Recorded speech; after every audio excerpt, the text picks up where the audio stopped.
all new tomorrow on Fox. After 7 a.m., the other guys are there. What's up, y'all? Fox 4 is here.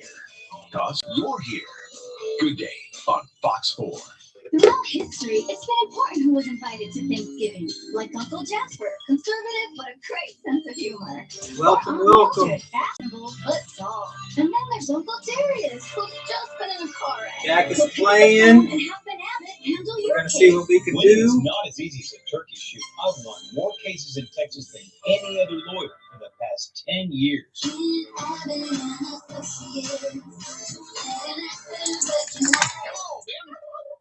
NFM's Veterans Day sale means extra savings store-wide. Pay just 55 cents on the dollar, plus take an additional 11% off the already low tag price on furniture, carpet, and area rugs. Find more hot deals store-wide, including this Danby chest freezer for only $249. Take $800 off suggested retail on this 85-inch Sony 4K TV. Plus, use your NFM card with 24-month financing available. Shop holiday deals store-wide during the Veterans Day sale at NFM. Welcome to the stream. How can you describe Whataburger's honey barbecue chicken strip sandwich? The chicken just has a certain, with the sauce. It gives you a little bit of, and the cheese is the exact right amount of, it's almost too hard to put into words. Good thing there's the honey barbecue chicken strip sandwich at Whataburger.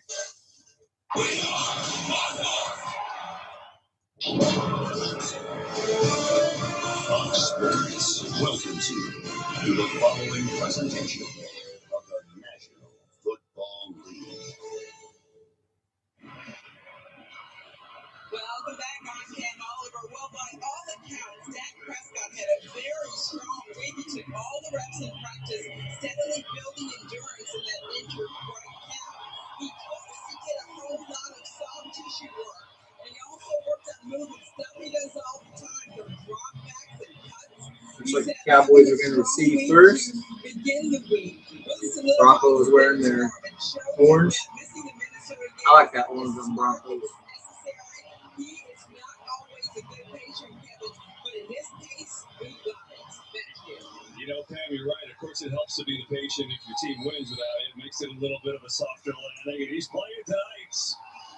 Seen a lot of orange in that crowd, though. That don't look good. Texas have a gorgeous Texas Sunday afternoon. Glad to have you aboard. Broncos won the toss. They've elected to defer. Cowboys will receive, and here we go. Week 9. It's a lot of orange in that crowd. Wow. Going to take it out from his own end zone. Up to the 20. With Tony Pollard. Up across the 35. Okay. Pollard to midfield. What a return. It energizes. All right. For Dallas. Not a bad way to start, Tony. Not a bad way to start at all. Pollard's a guy they want to get involved. We're going to see him all day on offense, kind of share the backfield with Zeke Elliott. But what a start to this game. The crowd is fired up. What a start. Give your team the ball on the other side of midfield to start the game. So you've got the number 1 offense in the NFL starting in your territory. That's the situation right now if you're Denver. Prescott, first throw back from that calf injury is incomplete. Trying to get it to Amari Cooper, who was the hero last week with a game. Good to see you, Bones. Under a minute to go. So Prescott is back. How good has he been this year? Y'all feel free to share this stream with your friends and get more people in here. People thought he could kind of match the pace he was on before his injury last year. I don't think not only has he matched it, you could argue he's exceeding it. He's playing at such a high level. Kellen Moore has this offense just absolutely clicking right now. Second and 10. They will run it here to Elliott, who's inside the 40. Blake Jarwin's on IR. I didn't even know he was hurt until like a couple days ago. Take a look at this offense. One noticeable change, Greg. The great Tyron Smith, left tackle, is out. So they move Steele from right to left. And L. Collins is back starting for the first time since that suspension on the right side. Yeah, not an offense that's just filled with playmakers, right? Their skill position is just star after star. Terrence Steele is who the coaches recognize. His versatility, right tackle, filling in for Lyle Collins. He's so good. Now he's flipping over to left. Noah Brown, Cedric Wilson. And Amari out there. Zeke in the backfield. Prescott dropping back. There's Coop. There's Coop. Oh, he didn't get it though. Matt McCarthy gonna be faced with a big decision right out the gate. I think you go for it, KB. You can't just get the ball back after a return like that. You got a great kickoff return. They're gonna go hurry up tempo. Work on the ball. Let's go. Hand it to Zeke. Oh, the Broncos. Justin Simmons came up from the safety spot. Okay. Huge hit, and Denver takes over. I'll tell you what, I'm gonna say this though for Mike McCarthy and for Kellen Moore. Justin Simmons right here. He's just gonna take this space and fill it. We asked for this. What was our number one criticism of Jason Garrett the whole time that he was here? I mean, believe me, go down the list, pick whatever the hell you want. But the most thing that everybody complained about Jason Garrett is that he was way too conservative. He didn't take chances. He didn't try to change anything. He didn't try to set the tone of the game or any of that. Mike McCarthy, you have a coach that's willing to trust his offense, willing to go for it on those fourth downs, especially after an opening kickoff return like that. Yes, sir. His first of the year. And I know it's a cliche term in the NFL, a coverage sack, but this is a coverage sack. I'm just saying because I already know win or lose this game, it's going to be even worse if we lose the game. But even if we win the game, there's going to be people questioning that. You have a return like that, and you come out. I think you were probably close enough for a long field goal. And you kick a field goal or punt it back to them, even if you get a field goal after a return like that, that's a loss. And that's going to swing the momentum back to Denver. So I agree with the call. As for running it, we've been trying to say all year we're a running football team. Running football teams don't go out there and try to do trickery. So you got to pick your identity, and if it's what you want, then you got to do that. I think when you understand the offense that you're going up against with Dak Prescott in Dallas, you're going to have to take your shots. You're going to have to push the ball downfield. That just eats me up, though, man. Dallas is going to get theirs. A return all the way into Broncos territory, you get 0 points. Michael Parsons in on the pass deflection. Okay. I see you, bro. I see you, 11. I see you, 294. So a quick statement by this Dallas defense who played a tremendous game last week without Dak Prescott going into Minnesota, holding the Vikings to just 1 of 13 on third downs in that game. Man, Cooper Rush going to have a statue outside of AT&T Stadium after that one. That was magical. Good kick by Martin Wilson. Fucking fuck. Joseph has it, who somehow gets positive yards out of the whole deal, and a big break for the Cowboys as the fumble is recovered, and they will keep it. So, okay, Cedric. That was your one. That was your one, Cedric. And you were fortunate that we got it back, but that was your one. You've been good for us. You've done a lot of good things for us. Coming up clutch on third downs, fourth downs, throwing the fucking ball. You earned one free pass and you just used it. Don't put that ball down again. You don't question your decision. You double down. Because you know the thrill is worth it. Introducing the 2022 Telluride Nightfall Edition. And of course, here we have the State Farm Wall of Fame. Nice. Terry, what are you doing? Come on, Jake from State Farm. First you give him Rogers rate, then the Patrick Price. What about that? Bradshaw budget. You don't want a bunch of rings, right? I've had one heck of an acting career. Terry, And I've recorded 5 country albums. State Farm offers great rates that fit anyone's budget. There's the shot right there. Do we mention the hair? Like a good neighbor, State Farm is there. Call or click to get a quote today. In 2016, I was working at the Amazon warehouse when my brother passed away, and I'm not gonna my mother passed away. I'm not gonna After taking care throw a of whole bunch of dirt on top of Cedric Wilson Amazon for that. training and tools. Like I said, he's Today, been a real clutch guy for us. He's done a lot of good things, and we were fortunate that we got it back. So maybe it's a little bit easier to look past it because it didn't result in a turnover. But you got to be more careful with the ball, man. Like I said, you've done a lot of good things for us, really in the entirety of this year, and so you earned a mulligan if you just used it.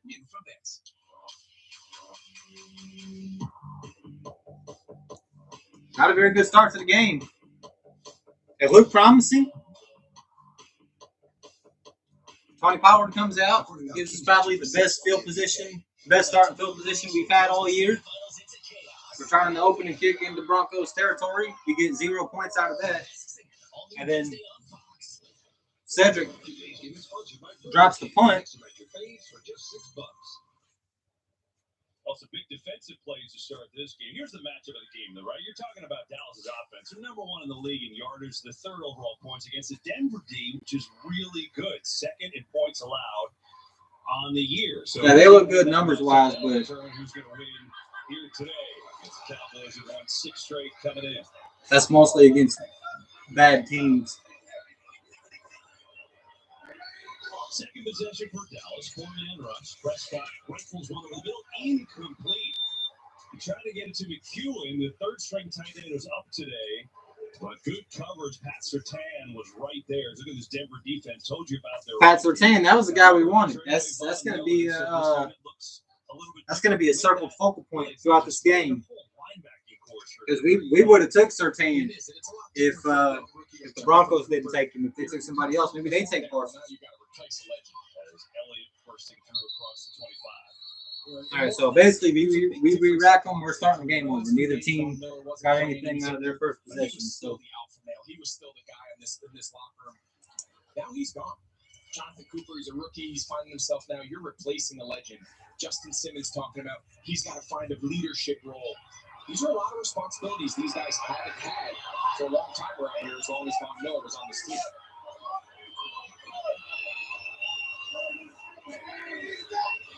Third down and 5. There's movement. There's a flag. Might be a free one. Prescott going deep for Cooper. Incomplete.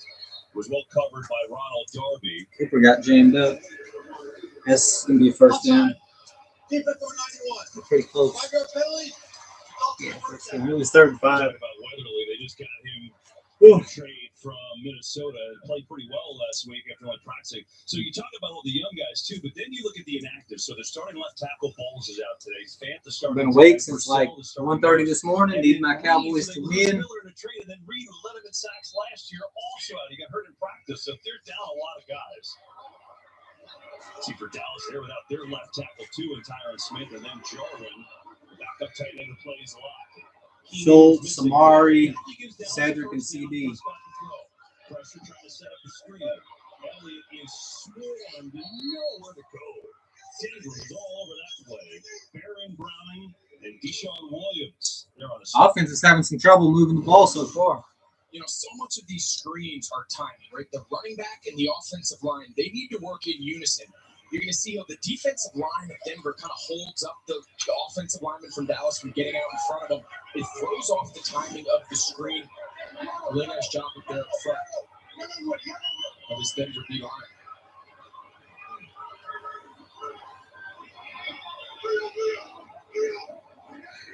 Pollard in the game for the first time on offense. Going to get a pushing up the middle.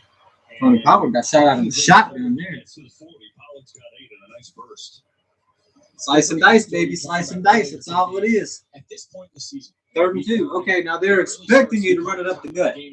They were expecting you to run it up the gut on that 4th down. So let's see what Kellen Moore dials up here. Ooh.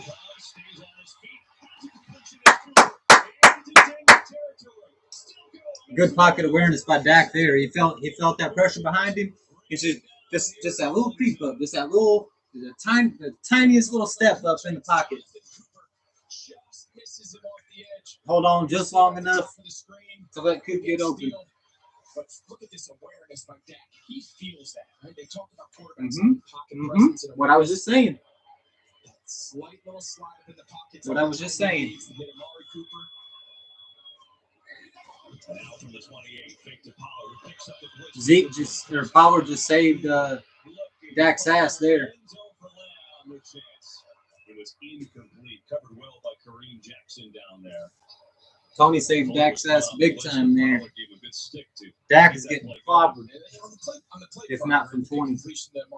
He only delayed him for about a second and a half, but it was long enough.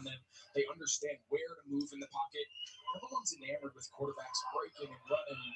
Sometimes it's the slightest movements that have the biggest. Got Cedric Wilson at the bottom of the screen out left. Second down, Elliott cuts back. Not much there. Kenny Young, another new acquisition. They traded for Weatherly from the Vikings, and then having a little bit of trouble running the ball. 3 days of practice and played last week. We'll see how that looks in the second half when the defense is tired and everything. 3rd and 9. That's what you want to try to avoid right there. Like 3rd and 7 to that 3rd and 10 range. Certainly, you don't want to be more than 3rd and 10. But you want to try to stay ahead of the sticks if you can. 3rd and 6 or better. Oh, that gets away. He's going to run it. Makes a move, and he's going to be a little bit short. But showing that calf injury is all right as he jetted on the right sideline. It's going to be good for 7. Now 4th and 2. 4th and 2. And let's see if they go again. We've already got stopped on 1 4th down. Earlier got stuffed on 4th and 1. Looks like they're going again. And you got to be careful here because you're going to give a lot of confidence to that defense. You're talking 2 4th down attempts in the first quarter. They stopped both of them. This is almost a must get just for the psyche factor of both teams. Let's go, Dak. That ball got hit at the line.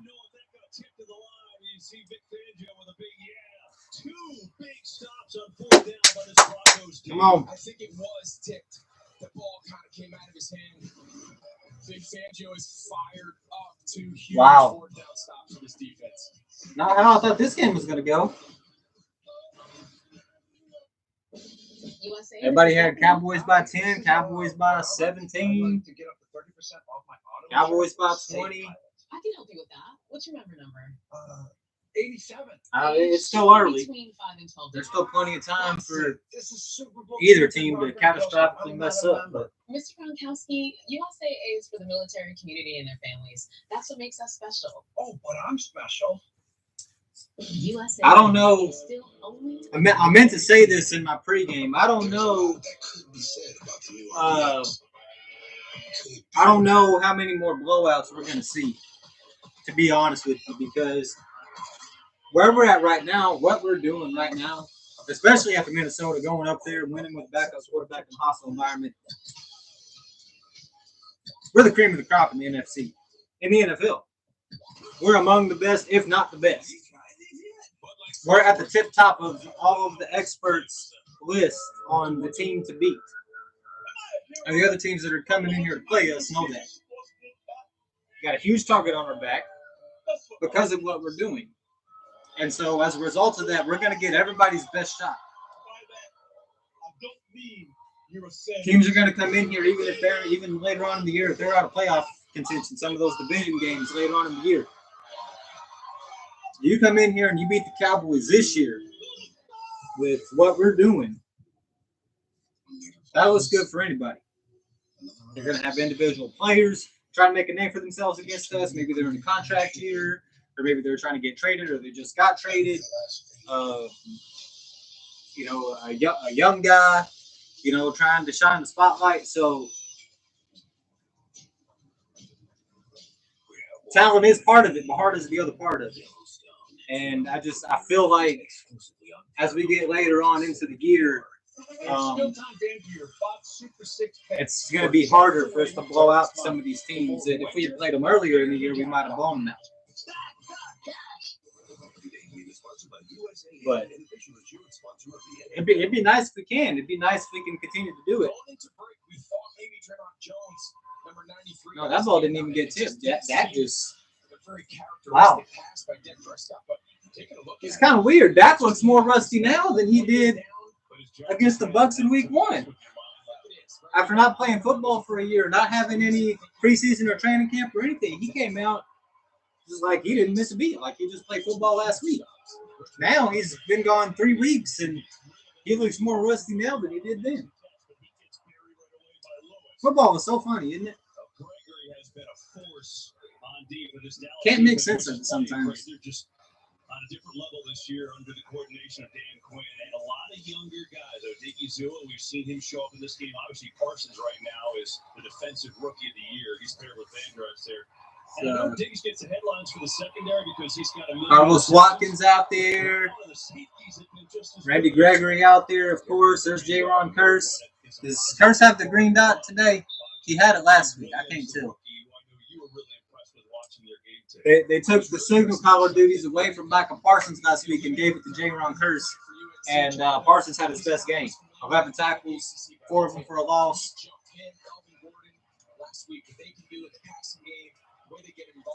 I think it's as much as we praise him and as much as we hype up what Michael Parsons has done this year. Big run there. Justifiably so, because he has been absolutely stellar. But I think having him play 5,000 positions and throwing him the signal caller job on top of it all, it was just too much for one guy to focus on in his first year in the league. So they took that green dot away from him, gave it to Kearse, and Micah just was like a man possessed last week. Broncos needed it, settle the game down just a little bit. Williams stays in the backfield on first down. They give it to him again. He is just eaten alive. Osa and Basham. Second time he's blown through the line of scrimmage today. First game break this afternoon. Let's check in with Carissa Thompson. Osa. I said Osha. Browns Bengals, 30 goal from the 3. Joe Burrow's pass. Burrow picked off. Oh, was that a pick six? Wow. That's not good if you're Cincinnati. They still got the Bearcats. Looking for a little life. They're struggling right now. Second down. Bridgewater on the fake. Has it blocked. Looking to float it downfield. Oh, wow.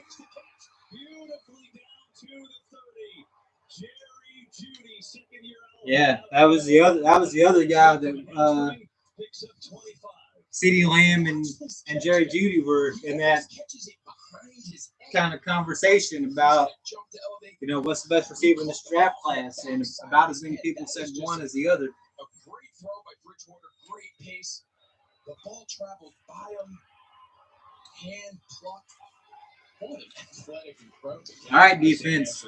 It's time to lock down now. Somebody make a play. Breaking tackles, that's what he does. Inside the 25, he's got 7 yards. Got through Parsons on the run there. Yeah, a few times early now, I've seen a lot of orange in that stadium. I don't like that. I think I saw almost as much orange as I did white and blue. I don't think it's quite as bad as a few years ago. I think 2014, our home opener against San Francisco, when they literally, the 49ers fans literally took over that stadium. I'm talking about there was so much red, you didn't see any white.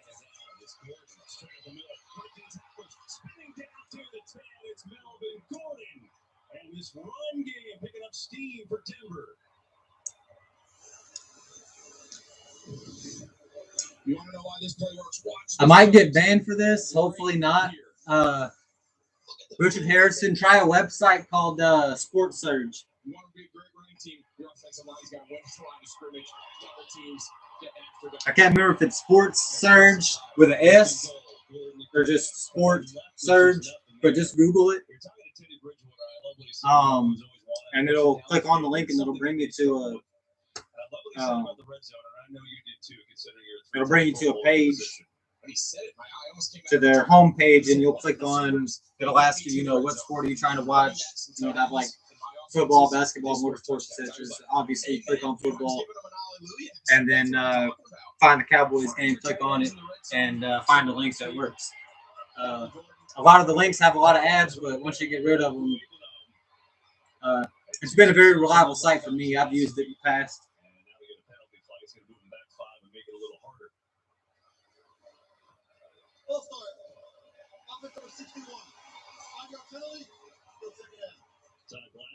Let's go, defense. Let's go.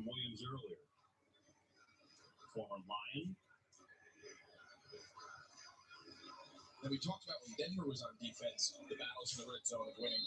It is paramount that Denver, when they get their chances, they Sports surge, Richard, like an electrical surge. SURGE. I don't even know if it's still up. Like the last time I used it was like a year ago, but I have been using it on and off for like 2 years. So if it got taken down, it's news to me. Last I checked, they were still up and running and pretty good. So this bubble because they don't feel like he's wide enough out of the box. This is a 250 pound linebacker chasing down Jerry Jeudy from inside the tackle box. Goodness. Get loud. 3rd and goal.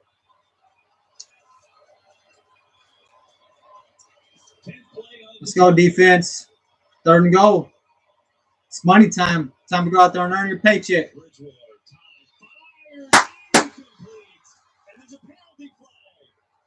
Suddenly a 10 receiver digs on the coverage. So now let's see. The signal is it's on Diggs. Yo, if they call PI for that, that is ridiculous. That is.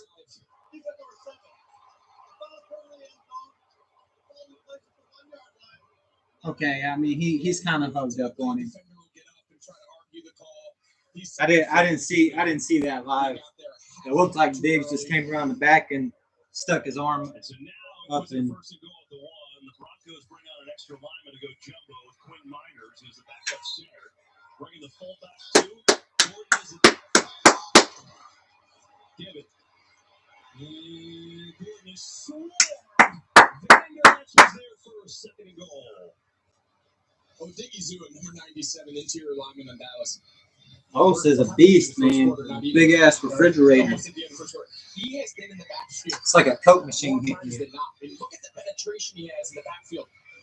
I mean, that goes great run by Melvin Gordon. He's lucky that wasn't a larger loss, but Odigizua right now has been a force. Time to step up, defense. You let them go all the way down the field on you. You can redeem yourself. You can hold them out. And of course not.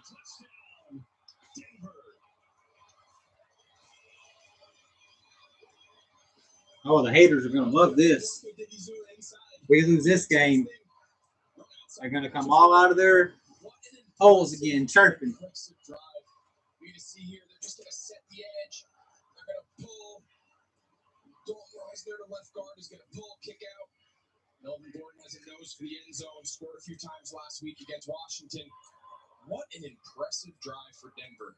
On the road, capitalize on the 2 big defensive stops. So we went for it twice on 4th down in the first quarter. 4th and 1 and 4th and 2. Both in Broncos territory. And we got stopped both times. This is a Broncos game right now, even though they just they missed that extra point. We got to do something to take this momentum back. I told you, I made the comment at the start of the game. This don't look like a home game. I saw a lot of orange in that crowd, and I don't like that. I found this in my living room. Oh, your grandfather was a Ghostbuster. Somehow, a town with no fault line is shaking on a daily basis. Maybe We've won all our home games this year by a combined score of 121 to 69. It's an average margin of victory of 17 points in all our home games. Are you sure this is safe? You got to defend your home turf. That's what all the any coach is worth his salt. They all say the same thing. If you can defend your house, This is the first photo of your life. be perfect at home, and then split on the road, you're a business. Your first bath. The room we made for you. And you meet Nana and Grandpa. I can't wait for the world to see you. Like I do. Get it together, Dallas. It's time. You let the Broncos after the little charity touchdown. You can go for it. Let them get a couple of good defensive stops on 4th down. Let them get their blood flowing and feel good about themselves. It's time to go punch them now. It's time to go show them who they're playing. Show them who they're playing. And show them whose house they're in, more importantly. I don't care how many fans of whatever team is in the stands. This is still our house. They can try to take it over if they want to. But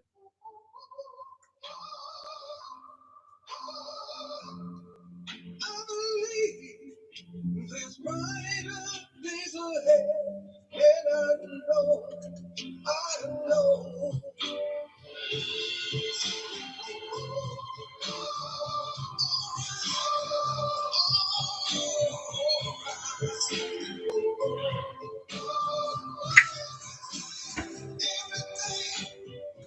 This city could use all the music again. 911, all new tomorrow on Fox. Today's game is sponsored by Ghostbusters Afterlife in theaters November 19th, and by Indeed. after that opening kickoff return all the way into Denver territory. Well, it looks like everything was fine. Snap and hold. And McManus, who's one of the most reliable kickers in the league, just pushed it. Missed it. It just shanked so it. all that momentum off that great drive by Denver.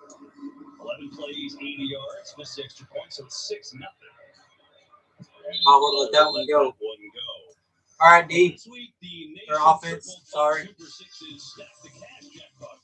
Our D just let us down. Scan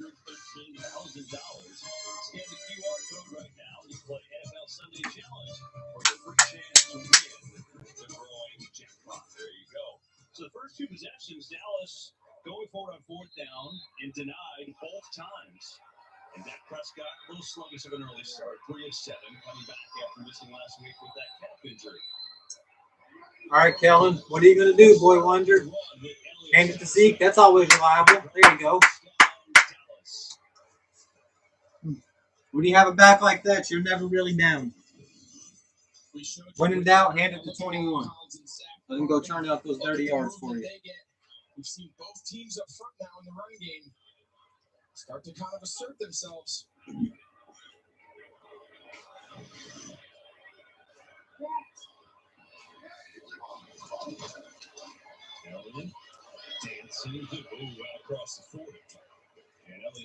Thought I saw Terrence Steele coming really close with ball starting on there. They could do anything they want, and I thought his comment was kind of revealing, right?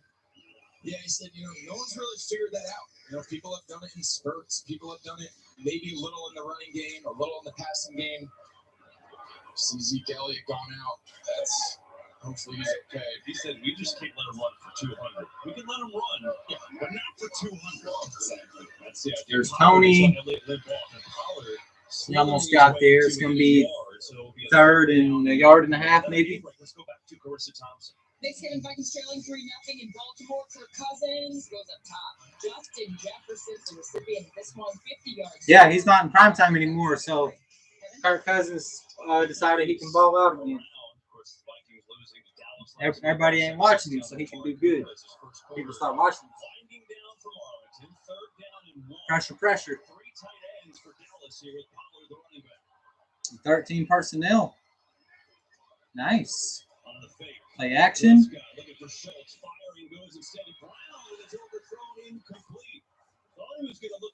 Dak looks off today, and I don't understand it. 4th and 1. Now what are you going to do? And looks like this time they're going to punt on 4th down. Yeah, and Stephen Weatherly, they're hoping he chases this fake. They pull the guard. He doesn't fall for it. Great discipline. Getting it. I think I personally would have went to Schultz there. Cutting across on the sling. Contain there, get outside, run or pass for the 1st down conversion. Thanks for the Schultz anyway. You think, okay, it's a trade middle of the year. Backup lineman. Well, he's been playing a lot and really done a nice job here so far. As Denver's going to let it go. Wow. It goes to take us to the end of the first quarter. We were right there. We could have. This is not a very good start for us, y'all. Not a very good start at all.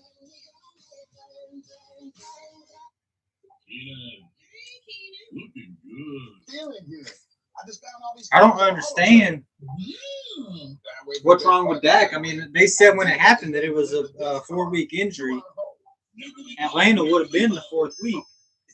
But they're saying he's 100%. If he's not 100%, I don't understand why he's playing. But he doesn't look hurt. He looks rusty. Dak looks today like a lot of people thought he was going to look against Tampa. Because he didn't play football for like 300 days, almost a year, like 11 months. No training camp, no preseason, no practice, no nothing. And he looked like he didn't miss a beat. And now today, he looks like a lot of people thought he was going to look in that game. I don't know if his calf is bothering him or what. If his calf is bothering him, you need to get him out. Because we're going to need him.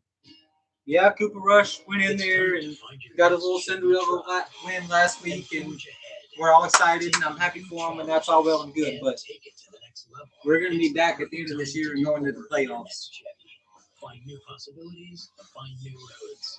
Very well qualified buyers can get 2.49%. I'm not saying to pull him out the game. I'm just saying unlock your code to claim $500. Don't overexert it if it's something that you can mitigate. I'm very aware of the power of music. This team has the ability not only to win the division, make playoffs. Obviously, we're gonna. That's what I don't understand about those sports talk shows. First Take, Undisputed, NFL Live on all these different networks talking about, the Cowboys can rest Dak. They can rest Dak for a month if they want to. They're not going to lose this division. We got bigger aspirations in the division.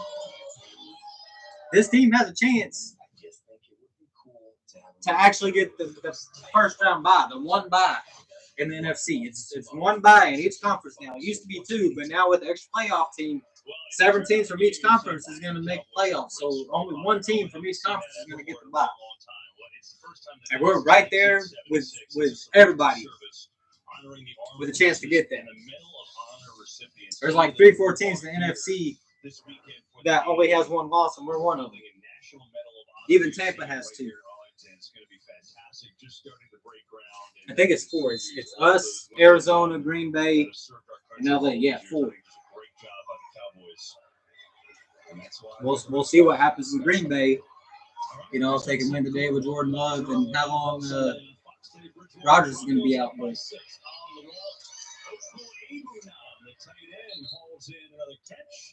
they're going to mark him out of bounds at the 26.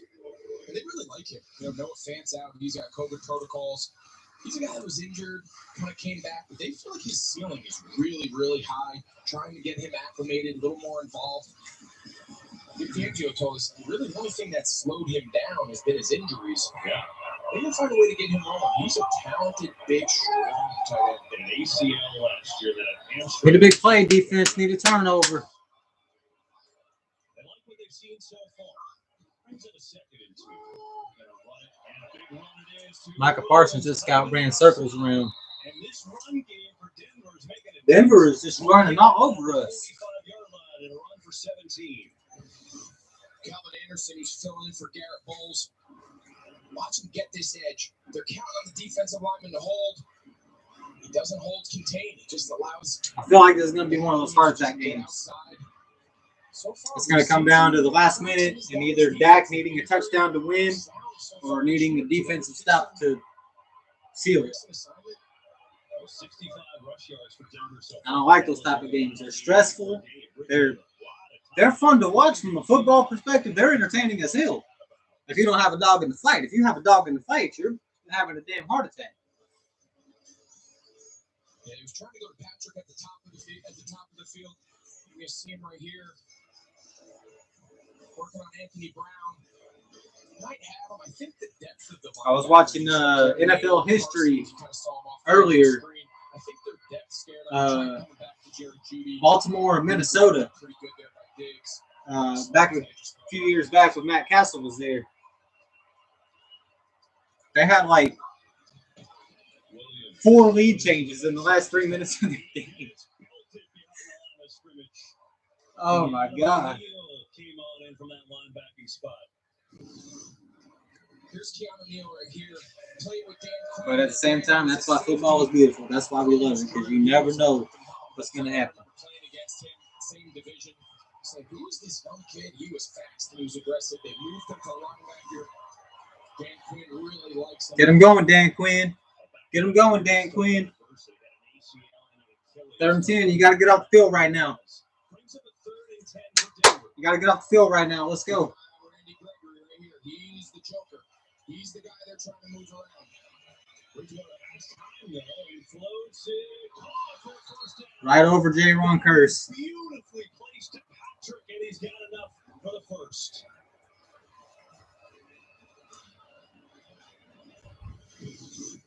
So Randy Gregory, you're going to see right here. They're going to move him around. They're not always going to line him up at defensive end.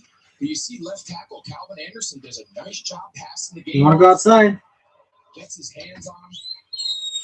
Tons of time, and Bridgewater makes a great throw. Getting it over J-Ron Curse. He's a tall, long guy getting the ball up and down. Impressive. Gregory come out in the rush. Going deep, getting it deep for Patrick. For the touchdown. A 44-yard bomb to Tim Patrick. He tried going to him earlier in the drive, KB. It wasn't there, but he came back to him. This Denver offense, this is what they've been telling us they're capable of. Y'all, I am stunned right now. Denver came into our house. Orange completely taking over the seats and leading 13 to nothing. 12 to nothing. We'll see if he. Denver defense, this Denver offense is tired of hearing about Dallas. They came to play today. I told you. That's exactly what I told you. We're gonna get everybody's best shot. Every single team. I don't care how good they are, how bad they are, what their record is. Every single team is gonna come in here with their damn gloves on because of what we're doing. They might not make the playoffs. They might not win their division. They might not whatever. But if they could beat Dallas, they'll be the talk of the town that entire week. And some of these teams, that's what they're living for, is to beat Dallas.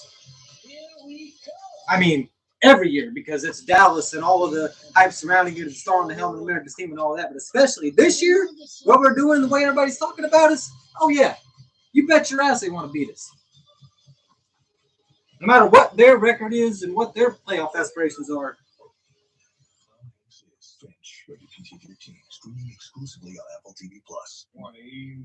It's one thing to win at the beginning of the year when nobody expects it. It's one thing to win when you go into Minnesota with a backup quarterback against a good team in prime time and win when nobody expects it. That's one thing.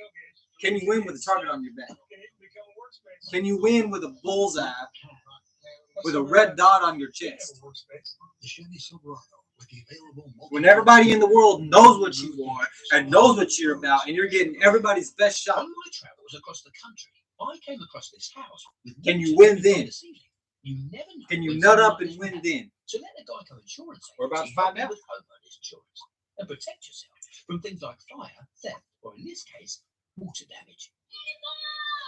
That's been the Longhorns' problem for so long. Now, if I had to guess, I'd say somewhere upstairs. They'll be a sleeper and they'll go beat teams. And as soon as people, the second that you start hyping them up, they flatline.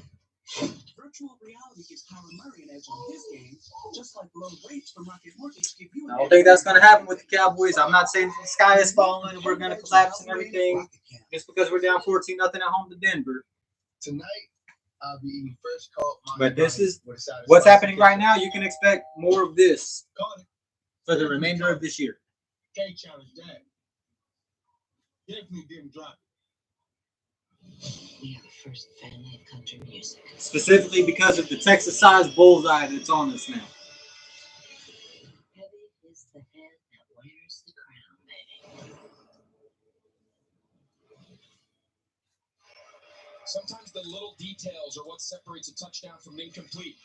Watch Tim Patrick jab his feet and then hit it. And watch what it does to Trayvon Diggs. Keep your eye on Trayvon Dak, Diggs. we got to go. When Patrick We got to go score a touchdown right now. See how he just sets his feet down?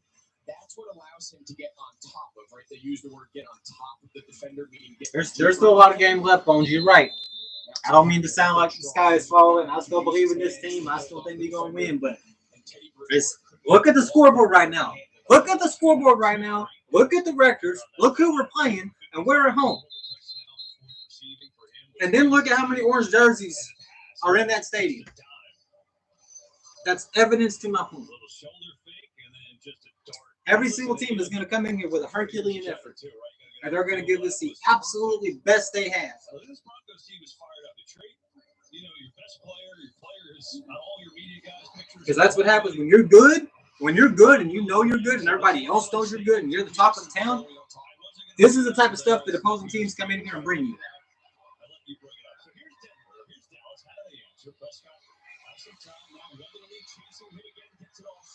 First down and more, hurts the tackle, and across the 40 before he is hit. Moving out to the 42, a gain of 17. All right, I picked my jaw up off the floor. So it's football time now. It's time to go. There was a moment last year against Atlanta where he kind of came to life. You want to come back in? You just want it out. Jarman's had some injury issues the last couple of years. He's kind of taken that. Come on, get back up on the bed. We went for it on twice on fourth down. Didn't get either of them. So he's not just like, a fourth or fifth option. There's plays where he's the 50-something yard return in the Broncos territory on the opening kickoff, and they had 0 points off of it. Now over 30 catches halfway through the season. They're spreading the ball around. It's what makes them such a difficult passing game to stop. 2nd and 7. Prescott fires, drops. And that's what you can't do. That's what you can't do, Tony. You know your quarterback is having an off day. At least he's off right now since the start of the game. Maybe he'll get his bearings and he'll be better in the second half or even right now. But when your quarterback is having a slow start like this, you got to help him out. You got to pick up his slack. Everybody's been talking all week and all year about this team mentality, and everybody has each other's backs. That's part of it. Everybody ain't going to be playing good all the time. Everybody ain't going to be playing perfect all the time. You got to pick up their weight when they ain't having it. And when he hits you in the numbers, you damn sure got to catch that. Go, go, go. Oh, he overthrew him. Overthrew him. Coverage by Darby, and it's a punting situation for Dallas. That is a near miss. Let's not forget about Denver. They're in that division with Kansas City and the Chargers and the Raiders. Kansas City, I know what they're doing, but I still believe they're going to get it together sooner rather than later. Chargers just lost to the Patriots. Right now, the Raiders are on top, I believe, and the Broncos are right there with them. They know if they can come in here and get a win.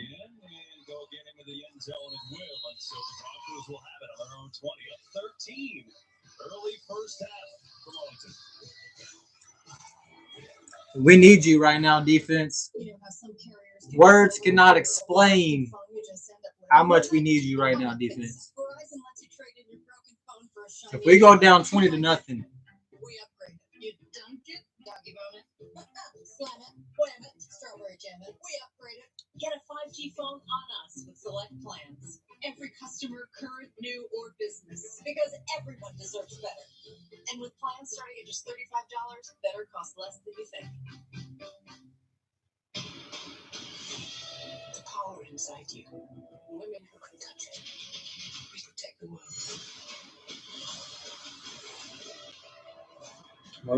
We're riding high.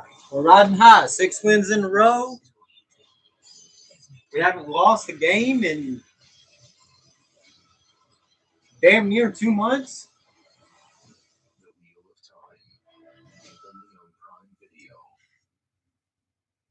It's gut check time now. Commitments aren't made with words. Mike McCarthy said that after last week's game. That was a gut check game for us. It's gut check time now. And under the radar. Down 13-0 at home against the team you should be beating, and they just got the ball back. You need your defense to get a stop before this thing gets out of hand. People we know, federal employees like you. GEHA.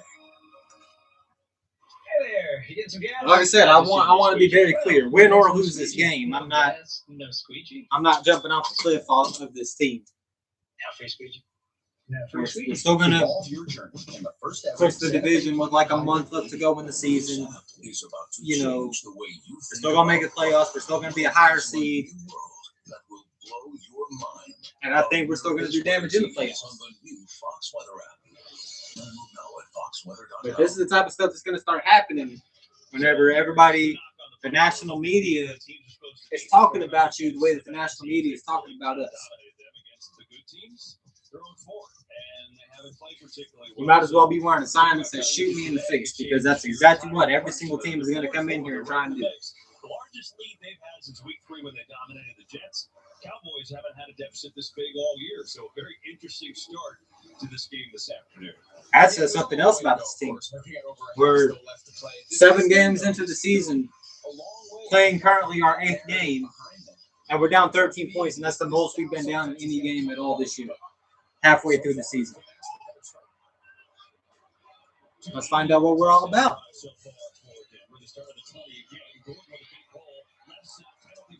This one looks like it's going to come on back.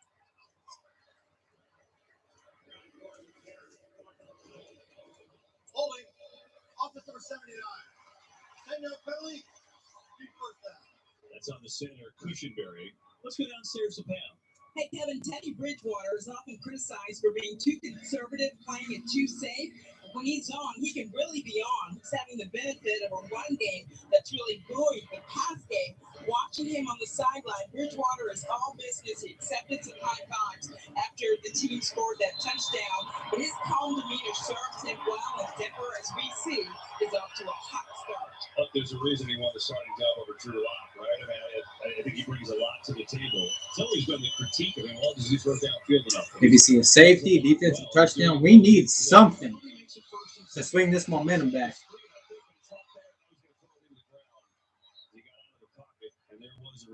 I thought Carlos Watkins got tripped there. Yeah, and the thing, anybody who's played with Teddy Bridgewater, anybody who's coached him, they can't say enough great things about him. Right? Bridgewater can move.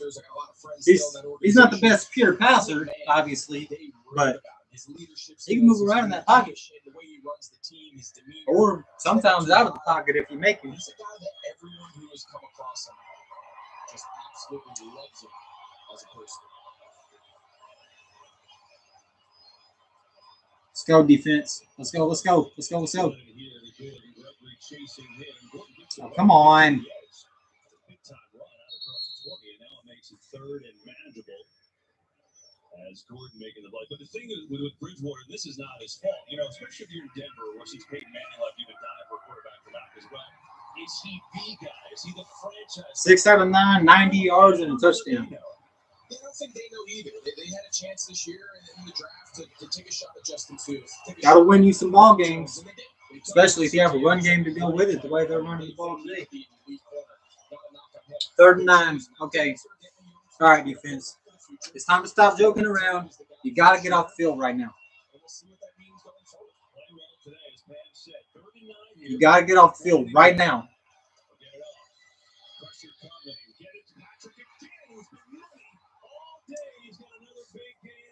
It's like the polar opposite. Last week, Minnesota couldn't stay on the field on 3rd down, 1 out of 13.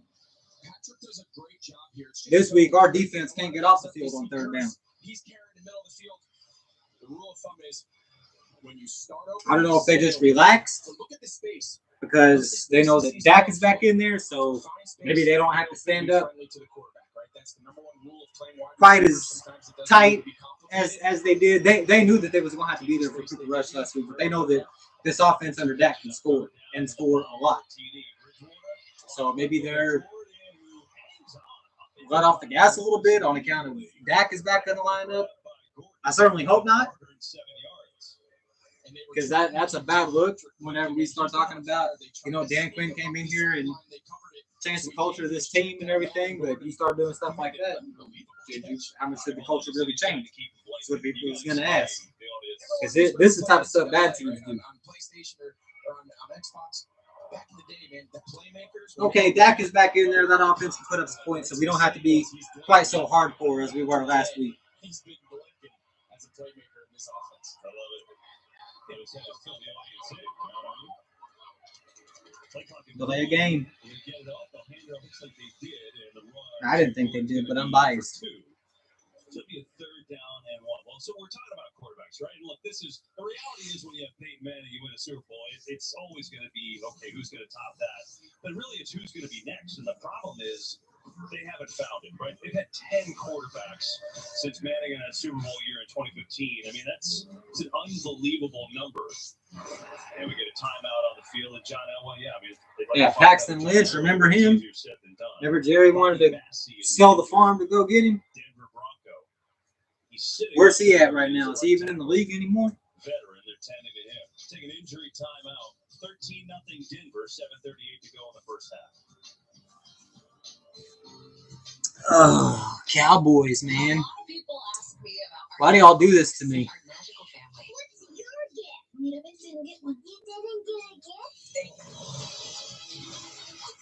If you're asking me why you can't watch it, like why you can't watch the game on the stream, on my stream, it's because I don't have a contract with the NFL. So I'm not allowed to actually show the game. That's not what these streams are for. You go watch any of the streamers, me, Shango, whoever, even some of the other people who stream games sometimes. I know Kyle Pizzle stream some of the Giants games. That's not the point of it. The point of this is not to show you the game. It's like a watch party, basically. And if that's not what you're looking for, I completely get that. But I'd be off YouTube quicker than Dallas if I tried to actually show you the game. I don't have nearly the subscriber count to be able to get away with that. I used to before I deleted my channel the first time, but I had like 10,000 subscribers, maybe not even then.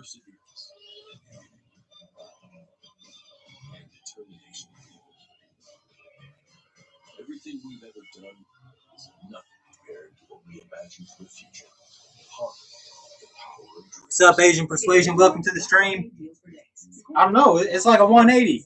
And I personally think the offense in Minnesota is a lot better than this one in Denver. But like I said, I feel like they stood up really tall last week because they had to. And they knew they had to because of who we had in there at quarterback. They knew that the offense was going to slow down some, which it cleans grease 5 times faster. Dawn Power Wash, now available in free and clear. Which that's good. You need a defense that can take up slack when the offense, when they know that the offense isn't going to be there and on par with what it usually is. But at the same time, it feels like to me, I don't have any proof of this. It's just an eye test. This is just what I see watching the game. It seems like to me they let off the gas a little bit this week. They came out last week, 1 for 13 on 3rd down against Minnesota. Minnesota could have stayed on the field on 3rd down to save their lives. Defense stood tall because they had to. Keep rushes in there. Offense is going to be downplayed a little bit. We're going to have to pick up the slack. And they absolutely locked down. And it seems to me like they let their foot off the gas a little bit this week because they know Dak is back. With Dak, that offense can score. They can score a lot. So we don't have to be quite so, in your face as we were last week. And like I said, I hope not, because one thing that guys like me have been talking about all year is the culture change in Dallas. And Dan Quinn came in here and he completely changed the culture and the identity of this football team, mainly obviously on defense as the defensive coordinator. You start doing stuff like that, well, we can let off the gas because Dak is back. That's the type of stuff bad teams do. Super Bowl teams don't do that. Championship caliber teams don't do that. So it begs the question, people are going to ask, okay, well, how much did the culture really change? You're still doing a lot of the same stuff that you always did. Like I said, I don't have any proof of that. There's nothing physically that's going to back that up. Maybe they're just tired. I don't know. But just the eye test, that's what it looks like to me.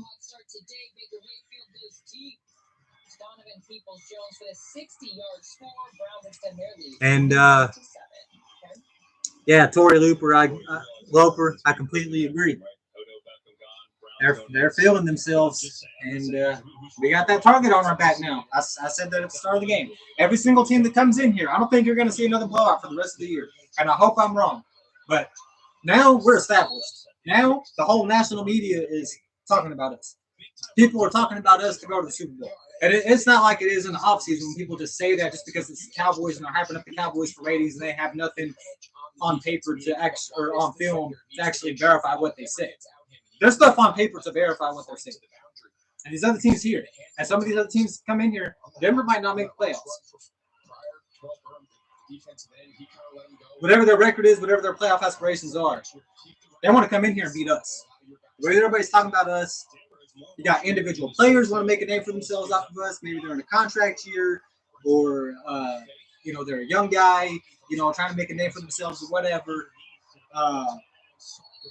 They just got traded, or they're trying to get traded, but whatever it is, a new coach, a team that they feel like they're on the rise, a team that they know that they're not going anywhere. But if they come in here and beat Dallas, and they can really build on that, they can show people, okay, we ain't going nowhere this year, but this is what we have the talent to do. Look at who we just beat. What you're seeing right now, this is what we're going to get from everybody for the rest of the year.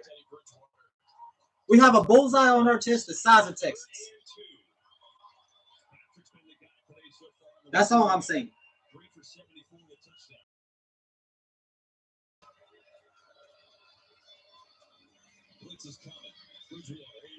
Micah got him.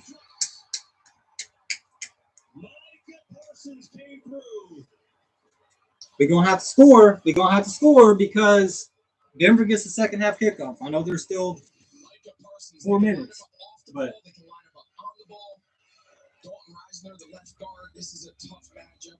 Athletically, Micah Parsons is such a unique player. He's 6'4".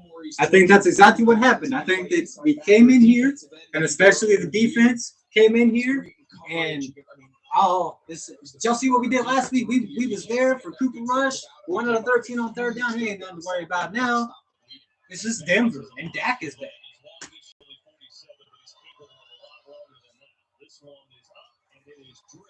16. And so he missed the extra point earlier, but not that one from 53. First half, I got faith in you, Dak. You've not played a very good game at all. You've missed receivers. You've thrown it at Cedric Wilson's feet. You've thrown it over Noah Brown's head. All well and good if you get it together now. Business is a balancing act. You want your data to be protected and secured. And your customers want seamless with IBM. 2 secs today. Your company can monitor threats across your clouds, address all those regulations, and still create all new experiences. If we can figure out a way to score before half, obviously try not to leave them so much time where they can just come back and match you and cancel out what you just did before half. Score before half, stop them on the first possession of the second half, and Keepers who understand your business. Quick, official sponsor of the NFL. Are you troubled by strange noises in the middle of the night? Raise a call. I'm calling about what happened in New York. Ghostbusters Afterlife from PG-13. when you're driving to Lincoln, stress seems to evaporate. we gonna earn this one. Which leads If we figure out a way to come back and win this game, we're gonna have earned this one. or fall victim to gravity. Or maybe it winds up somewhere over the Bermuda Triangle. Perhaps you'll come up with your own theory of where the stress goes. Behind the wheel of the Lincoln is a mighty fun place to start. This season is too big for just red and green. It's the holidays, and we're bringing all of the color. Ooh, this is lit. What's up, snow people? All of the color, all of the gifts. Happy Old Navy. Every time I eat stuffed crust from Pizza Hut, I play. See what you got, Dak. Shake off the cobwebs. That's the most surprising thing to me today has been Dak. Dak has been like the one constant all year. I mean, obviously he missed last week against Minnesota, but when he's been out there, he's been on point. Even in the Bucs game, he looked great in the Bucs game. Didn't play football for a year. No offseason, no preseason, no training camp. Just came right out week 1 against the defending Super Bowl champs and picked up right where he left off. Didn't miss a damn beat. And he looks today like a lot of people thought he was going to look in that game. And he was only gone for 3 weeks. With 3:41 to go in the half. Look, they won 6 in a row. The offense has done it every which way they want. Obviously, on the ground, they can do it that way. 167 yards rushing there. Defensively, third downs, they've been terrific getting off the field, which they're not doing today. As the Broncos are 4 of 6 on third down. But I think when you look at it, there's a lot of little things. Dak Prescott has been a little bit off, but it hasn't all been that. No, it hasn't. And again, he's missed a few throws, but you got to give credit. 4 out of 11 for 54 yards. I'm sure he'd like to have those numbers up. More than anything, he'd rather be ahead. He's just that type of guy. Jackson from the safety spot came up to make the play. Well, we broke loose a couple of times, but all in all, the Broncos defensive front is containing our rushing attack. And I really didn't expect to see that. I think somebody said the last time, which it's been a long time, it's been decades, but the last time we wore that red stripe on the helmet for Veterans Day, we lost that game too. So we just something with the Broncos. Broncos just have our number. We haven't beaten them in 26 years. 1995. Last time we beat the Broncos was the same year we won the Super Bowl. The last time we won. Doing a great job, as you saw there on the backfield, receiving, picking up blitzes. He's battling right now. You can see him looking. Some of those teams, you don't know what it is about them. Don't matter who the quarterback is. Don't matter what the records are. It don't matter how long it's been. You just. Pretty good coverage there by Baron Browning, the rookie, who made his first start last week.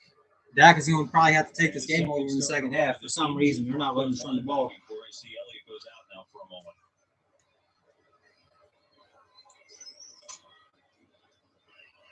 You're talking about all this pressure today. Remember, they're doing this in the week they traded one of their best defensive players of all time, Von Miller. 2nd and 10. 4-man rush. Pressure again. You didn't feel that one. Jonathan Cooper, another rookie out of Ohio State, comes through his first sack in the NFL. Here's the bottom line. Those players on the Denver defense and on their offense too, they all say they don't. Every player on every team says they don't. They don't watch sports media. They don't pay attention to Twitter and Facebook. They do. They have to say they don't for the camera to maintain the image of professionalism. But 99% of them do, I promise you. And they've heard every single person, every single regular Joe, every single sports analyst, every single expert, everything that they see everywhere. They have heard that they're going to roll into AT&T Stadium and get run off the field and get absolutely steamrolled by the high and mighty Dallas Cowboys, especially now since they traded Von Miller. And this is what they're doing.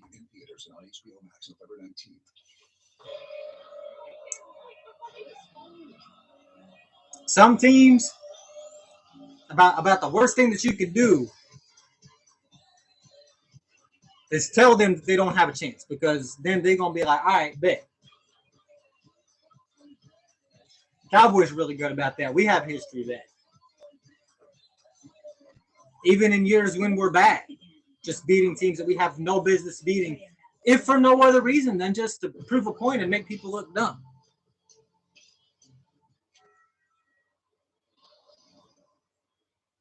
I didn't think it was going to be a blowout. I had Cowboys by 10, but right now it's looking like Cowboys by 2 if we win at all.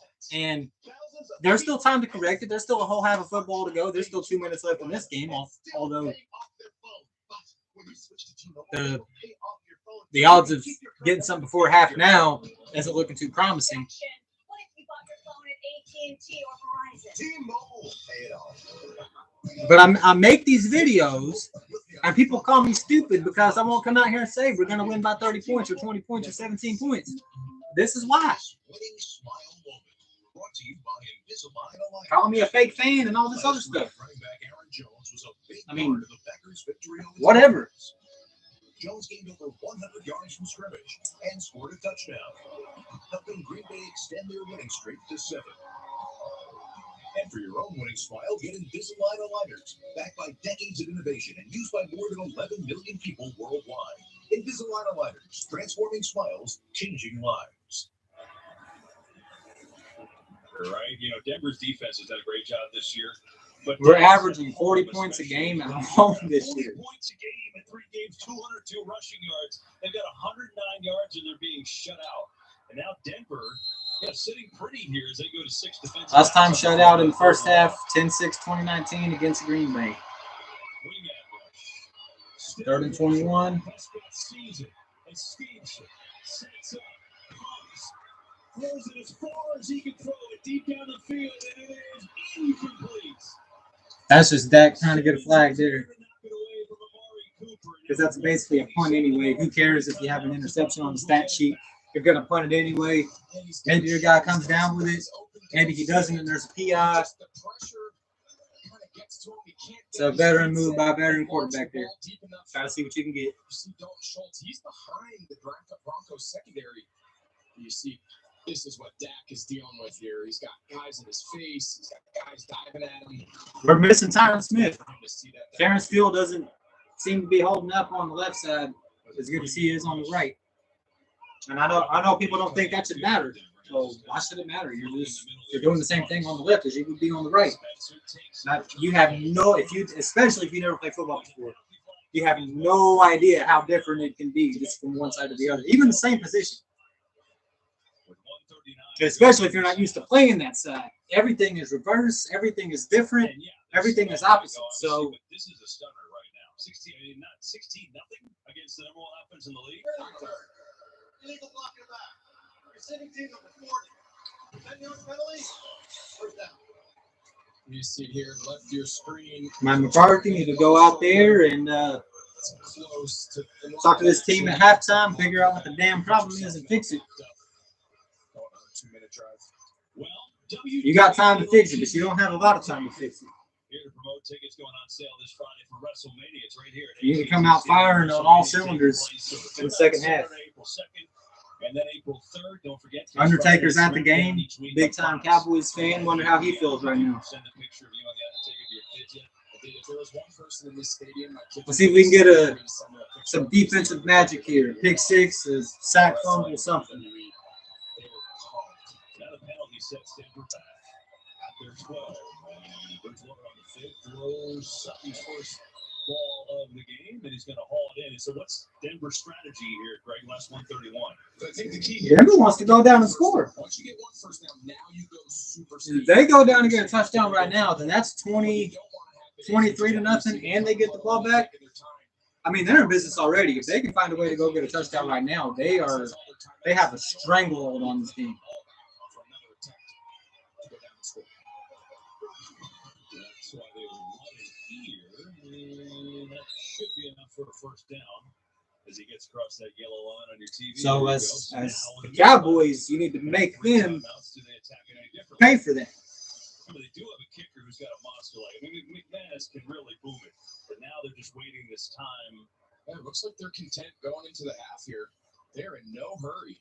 Yeah, I think they're thinking better of it now. They don't want to give Dallas a chance to try to, like I said, some defensive magic when you least expect it. Trayvon Diggs, pick 6, Anthony Brown, Randy Gregory, strip sack. And gets it over the middle. Okwuegbunam makes the catch. And now the time continues to run. And now a timeout is called with 27 seconds to go. See, I don't understand that. If you're Denver, you let 20, 25 seconds burn off the clock, and then you call a timeout.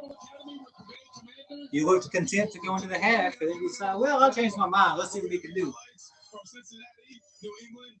I'd be fuming right now if Dallas did that. Make up your mind. Decide what you want to do and stick to it. That is good. I don't know how you top that. See the Marines in the house. What a scene. The pregame show from there today was just incredible. President Bush was here with a coin flip. They got 27 seconds, 2 timeouts. They got plenty of time. Not plenty, but they got enough time at least to get a field goal. You can't play shell. You can't play prevent. You can't play vanilla. Realistically, Denver needs 20 more yards for a field goal try to get past Bridgewater.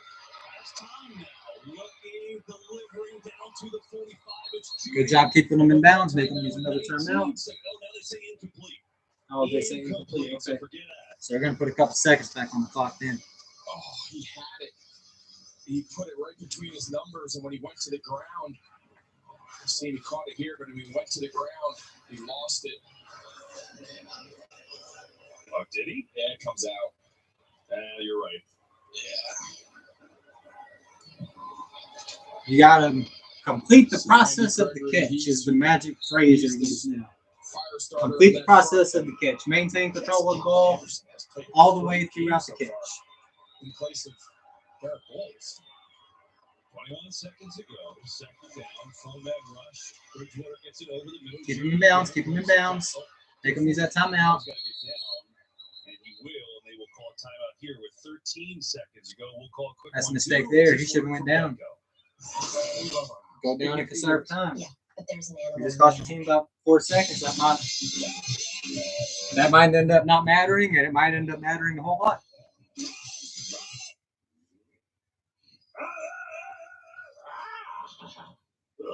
At least Geico makes bundling our home and car insurance easy. We save a lot. I'm stunned right now, guys. I don't know what to say. My jaw is on the floor. Third down and 4, 13 seconds and a half, 16-0 Broncos. McManus has a big-time leg. His career longest. Cowboys just which means realistically got the wind knocked out of them. 15 yards, and they'll have a real shot at a field goal. One timeout remaining. Broncos have dominated this half shockingly here in Arlington. Bridgewater pressure up the middle, sees it. He gets himself on his feet and now taking down. There's a penalty, though, in the secondary. Hang on, with 3 seconds left in the half. That flag came out after he caught it, though. Whatever it is, it shouldn't negate the interception. But I know refs be throwing flags late as fuck sometimes. Opposite side of the field, KB. The interception took place on the offensive right side of the field, and the flag came real down on the far boundary. See what they call here.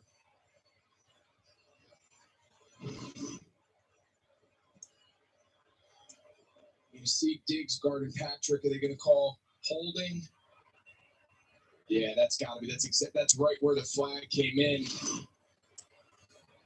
You know, but well, they could live with holding instead of pass interference. I mean, they got 3 seconds left. That'll put the ball right pretty much exactly at midfield. You're still really just in a Hail Mary situation with 3 seconds left.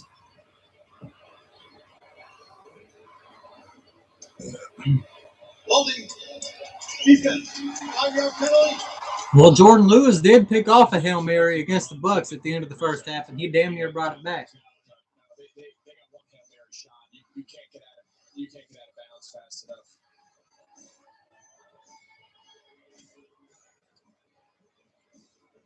It's just walking on the field, KB. He's out past the number. I mean, if he's big, it would be what, a 68? It would be a 68-yarder. Yeah.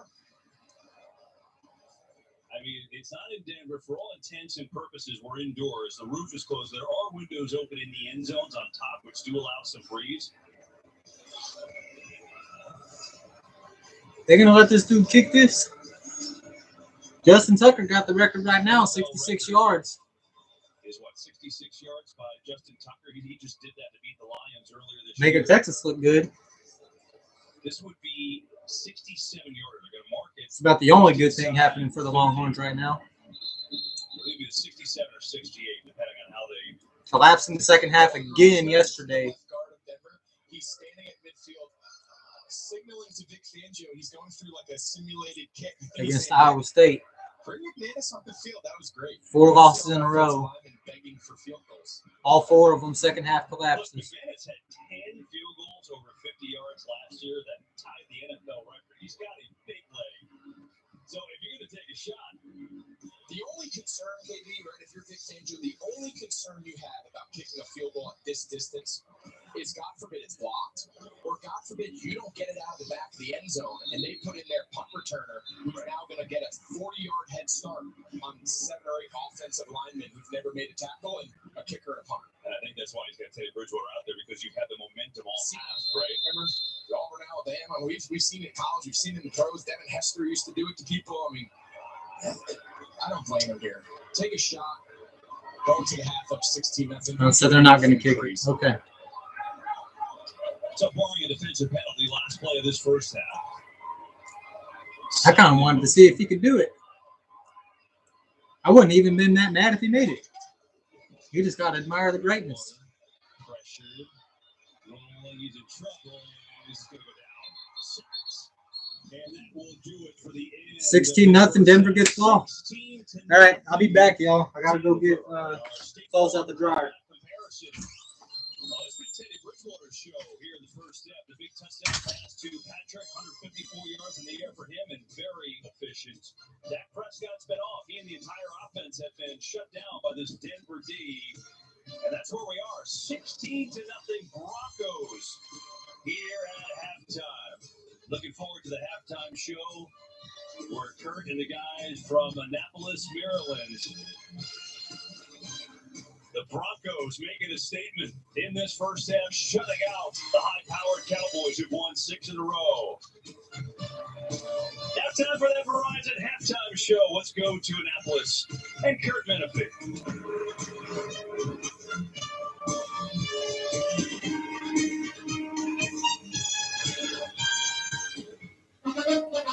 Welcome to the Verizon Halftime, the official 5G network of the NFL.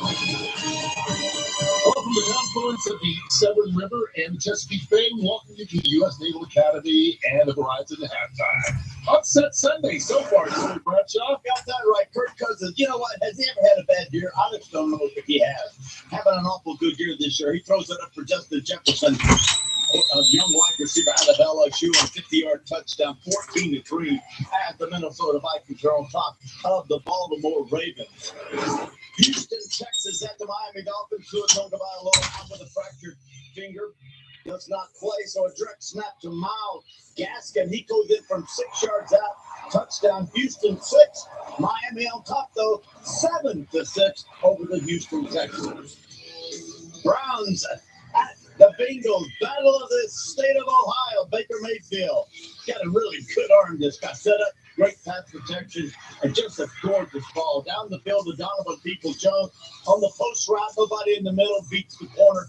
60-yarder, 24-7, Cleveland on top of Cincinnati. Welcome back, Christian McCaffrey. We've missed you. Been gone for 4 games and a bad hamstring. Nice. Move it over to Damian Harris. Up New England, he goes in from 3 yards out. 7-6 now. New England on top of Carolina. Las Vegas Raiders at the New York Giants. Derek Carr at the goal line. Step drop. Quick out to Hunter Renfrow. A 2-yard touchdown. Renfrow got inside the linebacker, and that's all you need. Throw it outside. You got it. Vegas 13.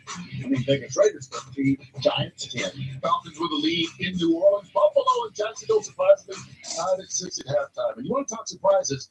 Jimmy, the Cowboys shut out in the first half for the first time in over 2 years. Denver rolling right now. Yeah, Kurt, on top of that, this is the most rushing yardage that the Cowboys have given up all year long. Some of the problems that they had a year ago, some of the same things here. And it's a more variety of backs. Here you got a 20-yard run. Here you got Gordon here on a 17-yard run. Yeah, they're running the football against this Cowboy defense. Here the defensive end jumps inside. You can't do that. They bounce it outside. for a big gainer. The other thing, Vic Fangio, the offensive coach, the head coach, he made his living coaching defense. They came into the game ranked 6th in the league. They're playing great defense against that Cowboy offense. And you kind of think when they got rid of Von Miller that the defense was like, oh, that was the face of the team, of the defense. But they are running the ball like Terrell Davis is in the backfield. I mean, just opening up holes, gassing the Cowboys. And you know, when you're on that field, sometimes when the team is doing that to you, you're doing everything to stop them. You realize, you know, it's hard to go in at halftime and come out that all of a sudden become a different team. Yeah, and Trayvon Diggs is having such a great year, but Jimmy talked about it, the double moves. He's an aggressive corner, goes for the interception a lot, and they've played on that. 14 first downs as opposed to 5. You know, Denver's dominating the first half. But there is another half to go in that. That's what I was going to say, Kurt. But it's hard. There's a second half. But it's hard. Do you think that Denver's going to come out all of a sudden, not going to try to run the ball and do these things? For Dallas, when you come out, it's very hard to change your mentality. Say, okay, we're going to get tough against the run. But their runs might have been big runs. You can stop big runs. And the little 3 yards and 4 yarders are hard to stop. But those gashes they're getting, they can stop that. Let me write that down. All right, there's another half coming your way from Dallas. And after that, well, at least 2 halves from Kansas City because Patrick Mahomes and the Chiefs will take on the Green Bay Packers in America's Game of the Week. We are about to wrap up this version of the Rising Halftime, coming to you from the U.S. Naval Academy. We're during the pregame show. Michael Strahan's at part of Verizon playing in the first half. That's a little Patrick Mahomes like pass to midshipman Molly Rodito. Complete. And the score. Second half for Dallas after. Verizon has been named the best network in America for the 7th year in a row, proving once again that there's only one best network. You and I are from a country that's not our own. I can help you.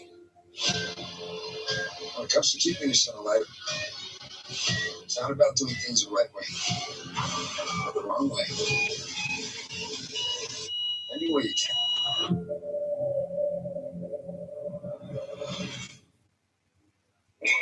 My 2 for $6 double bacon breakfast sandwiches have freshly cracked fried eggs with bacon crumbles cooked right in. And you can get them all day and night, and day and night. Only a Jack in the Box. I had a lot of bad days with gout, but that All right, be right back, guys. Even with medicine, my uric acid was still too high to stop painful gout buildup. Then a gout specialist told me about Cristexa. Cristexa is a prescription medicine for adults with gout whose symptoms are not controlled by other gout medicines. I learned Cristexa quickly starts working to break down gout buildup. Cristexa is an infused medicine. Serious life-threatening allergic reactions can occur while taking Cristexa.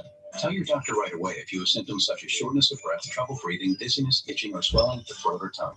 Cristexa is not recommended if you have high levels of uric acid without a history of gout. Do not take Cristexa if you have a rare disorder called G6PD deficiency or favism. Before receiving Cristexa, tell your doctor if you have a history of heart problems and all the medicines you take. Cristexa may cause gout flare-ups, allergic reactions, nausea, bruising, sore throat, constipation, chest pain, and vomiting. I received Cristexa for about 6 months. Now I'm in control, not gout. Find a doctor who specializes in gout at gout.now.com. Home. It's your furniture and electronics and appliances. But at Conzone Plus, we know it's that plus a whole lot more. We call it the Plus Life. It's top brands, plus next day delivery options, and personalized financing. It's Black Friday all month long at Conzone Plus.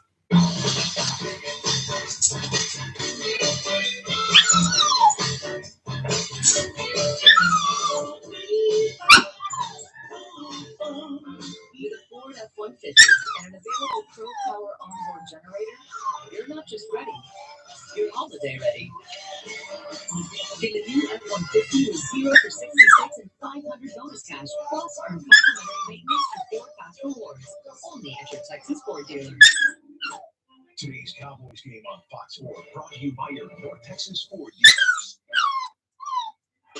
Later today, it's America's Game of the Week as Aaron Jones and the Green Bay Packers take their 7-1 record into Kansas City with the always entertaining Patrick Mahomes and the Chiefs' offensive stars hope to heat it up. You don't want to miss the action right here on Fox. 4 Eastern, 1 Pacific. Man, these fries are good. Hey, we gotta go. Can't be late for the Big Ten championship. Gotta make a pit stop. See you guys at the top. Come on, fries. What are you gonna do? Replace me? Ever since South Bend, that guy's been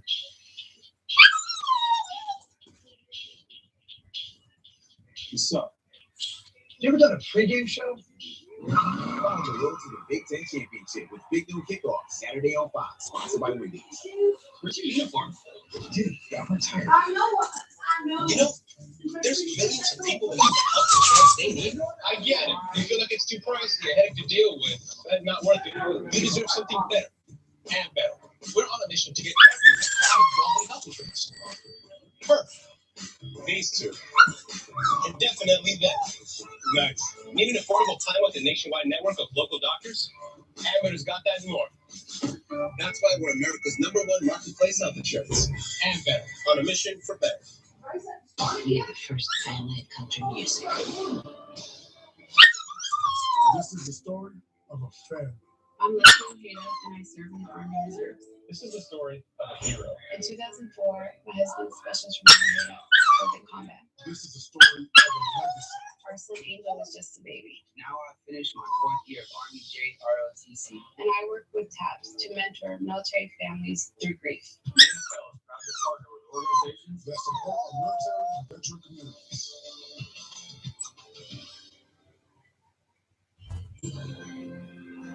A great scene here in Arlington earlier today. President Bush, First Lady Laura Bush, looking to coin on this salute to service. And now at halftime, honoring 8 Medal of Honor recipients, just heroes in our country. The Medal of Honor Museum about to be built here in Arlington. And of course, a veteran, the great Roger Staubach, in attendance. What a scene. Some of the heroes in our military in attendance today as we celebrate Veterans Day. Back after this. What's up, Cowboys face? Just got back into to have a real encounter with the ghost. Sorry. All new tomorrow at 8/7 Central on Fox. We'll watch anytime. Because people are too upset to participate At in the poll. PNC Bank, we believe in the power of taking steps forward, moving ahead, whatever the pace and whatever the size. That's why we set out to help make it easier for everyone to move forward financially. With small business, personal banking, wealth, and corporate solutions that help you reach your goals and plan for the future. It's a girl. We're doing everything we can to help you get where you want to be. Because sometimes a little help is all you need. See how we can make a difference for you at PNC Bank. In Texas, there's only one way to say.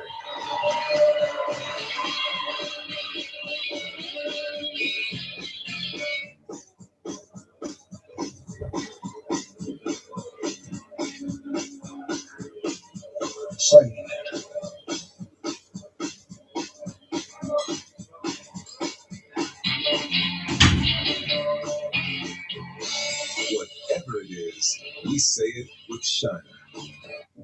Honor to the soldier and sailor everywhere who bravely bears his country's cause. For the service you have done in this great struggle, I present you sincere thanks for myself and for the country. And we remember those who were prepared to make that sacrifice if it were demanded of them in line of duty. For upon the outcome depends the freedom of your lives.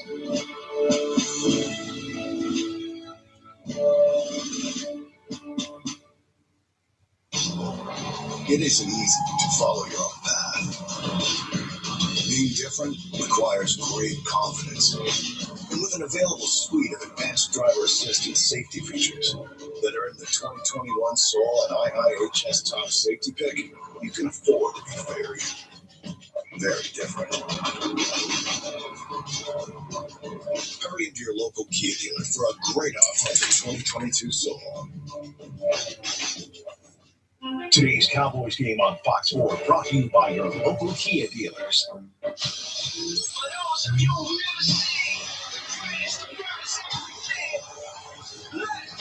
To the end zone, touchdown! Brady.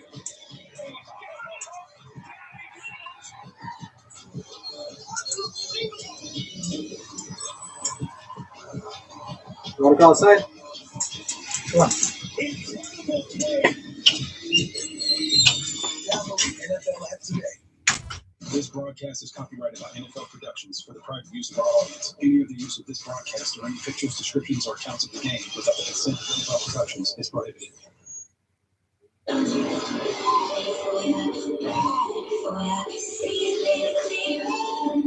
gonna read 'em back.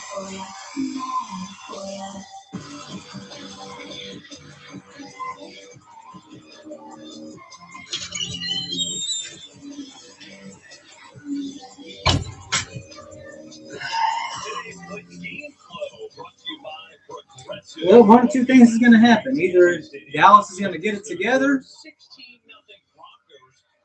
and we're going to put the first half in the rearview mirror. That's rearview mirror. That's what a championship team would do. Or we're going to just come out with more of the same. So we'll see. They played too well this year to not. But I think that too. I agree with Greg Olson. Denver defense playing at its highest level of the season, which is saying a lot because they came into this game. You have to think. The flip side of that is the way Dallas is. It's kind of like Patrick Mahomes with the Chiefs. You just feel like they're going to get it together, and this isn't going to continue. And I feel the same way about the Cowboys. It's about half, but it's just. I've seen much more good than bad from the Cowboys on both sides of the ball. So, despite that ugly first half, you feel like they're going to fix it. And they get the ball. They won the opening kickoff and deferred. So 16-0. So what we can't do is let them drive the field and score a touchdown here. That will just be a crusher. 55 yards per game has been quieted, to say the least. Short swift kick here is going to be taken by Spencer. And just across the 20 where Denver will start. So here's the thing, Greg. One thing is, we go to halftime. Denver throws that Hail Mary, right? Or tries to throw that Hail Mary. Actually, worst half in years, probably. Cowboys, Longhorns. Just an unfortunate situation. I know you heard today. Longhorns last night. Longhorns for like the past month, really. Starting with Oklahoma. 4 straight losses. All 4 second half collapses. Where we had a lead in the second half. That we collapsed and lost the game. So we got 4 second half collapses in a row and then getting beat down by Arkansas earlier in the year. Well, Kevin, Mike McCarthy indicated that the Broncos defense came out and took the Cowboys offense a little by surprise with those 8- and 9-man fronts. He said it's threw us off our rhythm, especially in the run game. He wants to see that corrected. Defensively, what he wants done is to see better pad levels and also better tackling. Look right here, man. You ain't got to tell me. You ain't even got to tell me. Play good defense and we'll score some points, and that'll be our formula. Well, he's right behind you. You just want to tap him on the shoulder. And that's why I'm beyond thrilled that the Cowboys are doing what they're doing this year. Not so much today, but. Makes the catch. Short game for Van Der Esch. Between the Rangers losing 20,000 games in a row, they made a lot of moves though. The Rangers, they've made like 40 roster moves already. So it's not a complete fluke the way they're playing, just that Dallas being shut out.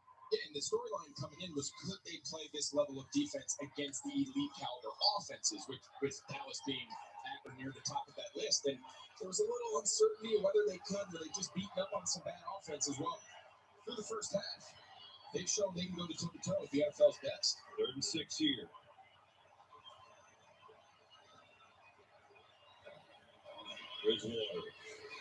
Ooh, Micah got number 2. 2.5. I forgot he assisted on the 3rd one. Micah Parsons, we've talked about him a lot. Watch this pick stuff inside and look what it does. I don't know. I still don't know who has the green dot today. Is it Micah or is it J-Ron? I've tried to get a look at the helmets. His versatility, Kenny. We've talked about it a few times. Doesn't look like Micah has it. It would have to be K-Ron, man. I can't think of anybody else other than.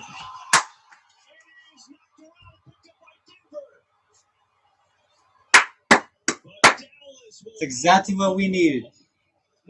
That would have been par for the course if he got a first down, though.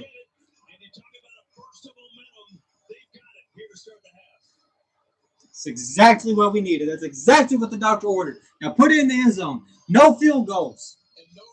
I'm serious. No field goals. That's why I'm probably going to fucking miss anyway. But for real, we need 6 points. Great job. They teach him to go off to the side of the punter's leg. We've had 2 blocked punts this year. That's crazy. Way to change the momentum of the game.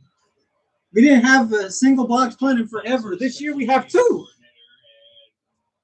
we go. We're talking about Denver's own this game. Dallas gets 3 and out. What are the refs talking about? Big sack by Parsons. They trying to figure out where to spot it? Comes the punt block by Turner, and Dallas has it in great field position at the 25 of Denver. Looks like. The kick was cut by the receiving team beyond the line of scrimmage, covered by the kicking team.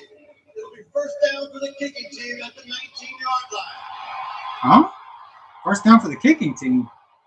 So the question is, I guess it went past the line of scrimmage, and that's why Denver was able to recover. Let's go to our rules expert, Dean Blandino. Dean, is that the case here on this recovery by Denver?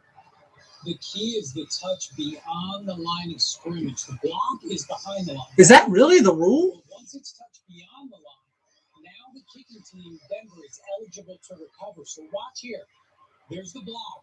It's going to be the touch beyond the line of scrimmage right there. Wow, right on. Now the kicking team is eligible to recover the football. But Dean, he didn't get the first down. It's a fourth down, so it's a renewal. It's their ball. It doesn't matter. Yeah, it's a touch beyond the line of scrimmage. So if the kicking team recovers, it's now. That shouldn't matter because it was blocked first. Wow. There you go. Dean Blandino with that. I mean, that's a huge break. Fuck you. It's the equivalent that the returner has a bounce off the shoulder pads. In live action TV, it looked like it can happen behind the line. You got to play with a channel frustration now. I mean, I understand what they're saying, the way that they're explaining it, but it was blocked first behind the line of scrimmage. The ball was never actually punted. So that should be no different than a fumble then. That is really remarkable. And you see Malik Turner's like, man, I don't know what else to do. One right through, block the punt, place is going crazy. Just bad luck. Really is what it comes That makes no sense to me. I understand the language of the rule, the way that they explained it, but come on!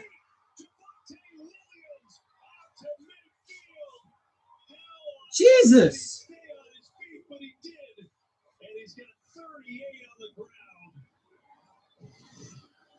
Quinn Myers, we talked about him. He's filling in for Graham Glasgow. Watch him pull. Williams gets behind him. And watch the little assist. Watch Myers push. Dragging 2 Cowboys with him for about 8 yards. What an effort by Myers. What an effort by Williams. What a turn of events. She's not in here. She's not there. This is unbelievable. She's outside. Williams has 8 carries for 92 yards, and now Dallas calls a timeout. Wow. So let's take a breath for a second. I mean, a lot has happened since we came back from halftime, right? I mean, Dallas forces a 3 and out, and they block the punt. Everything looks good, and then, of course, they make the right call. It did after the block, hit the line of scrimmage. Anyone can recover. They got it, and here they are. So if you're Dallas, if you're Mike McCarthy trying to... I mean, I understand what they're saying because we touched the ball beyond the line of scrimmage. It's basically it's like a muffed punt. I understand that. But that's the momentum swing that drastically, right? You already lost it a little bit after you thought you had the block. Kind of a crazy play of events here. All right, first down in midfield. Dan Quinn, you got to get a stop. You got to get off the yeah, field. you got to. If you're Dan Quinn, this is the game right now. This is the game right now. I know it's the third quarter.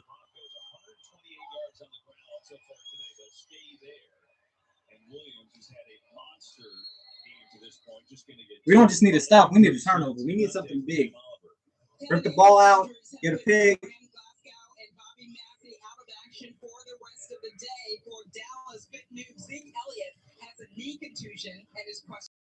That's a problem.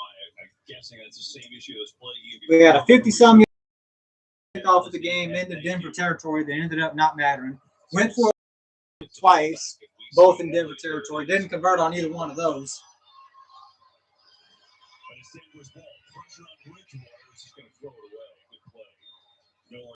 Black's punt that ended up not mattering. Had an interception called back because of the flag on the other side of the damn field. You talk about overcoming adversity. We're going to overcome a whole ass cup of it today if we were able to this game. Well, here you go. We said it. Dallas, their defense needs to bail them out here. They've got to find a way to get this ball back to their offense, keep it 16-point game here after the crazy turn of events on the last point. You can't fold after that. That was a crazy sequence. I get it. I didn't even know that game was. Doesn't allow them to chip him. Blitz coming too. It's picked up. Bridgewater to Patrick. Has a way Bring him. Patrick, who's been a beast this afternoon in a first down for Denver. The NFL takes on We came out swinging in the second half, and we just got the air taken out from under us on that punt block. He's short there. If they tackle him, he's short, but that was our response. Big sack by Michael Parsons on third down, blocking the punt. That was our response. And I feel like this defense is kind of giving up right now. I hope not. Let's find out what kind of character you have. Yeah, you got fucked. Stop them anyway.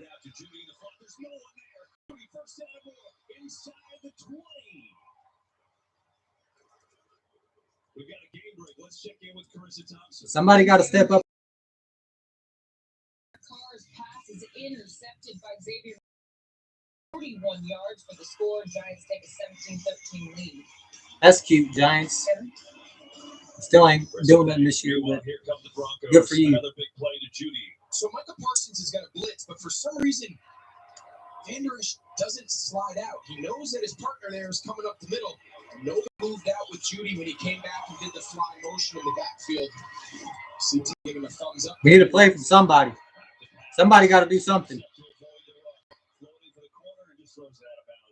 Sutton was the only one even remotely close. Bridgewater's having a heck of a day. 15 of 21, 188 yards and a touchdown in complete control. He is, and I'll tell you, he's been under siege a little bit. There's been some pass rush. He's had to move around and buy some. Everything that we've been praising is just not hit today. Offense is playing like garbage. Defense is playing like garbage. Side of the ball. Everyone's talking about the defense and Von Miller's absence, but our biggest complaint all year has been special teams, and they're the only one doing a damn thing today. I shouldn't say the only one. Our defensive front, we've been good about getting pressured, but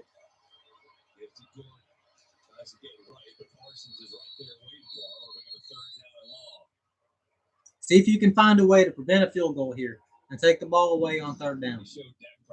More important than anything, stop them. If you have to give a field goal, give it a field goal rather than giving up a big play.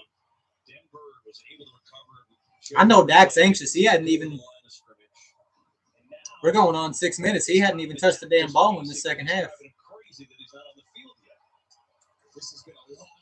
Dak is chomping at the bit to get the fuck out there. That's what I just said. Exact words I used. He's out of his body right now. And he's going to be short. They're going to mark him a yard short. And are they going to go for it on fourth? If you're Denver, you kick this field goal. You got all the momentum right now. This is going to be a curious decision here. I think we got a chance to make this, not right now with the 2-point conversions, they got a chance with a field goal to make it 19, makes it a 3-possession game. Yeah, I think that's the right move. And I'm sure Broncos fans at home are saying, go for it, score again. But I think this is the right move with this Dallas offense.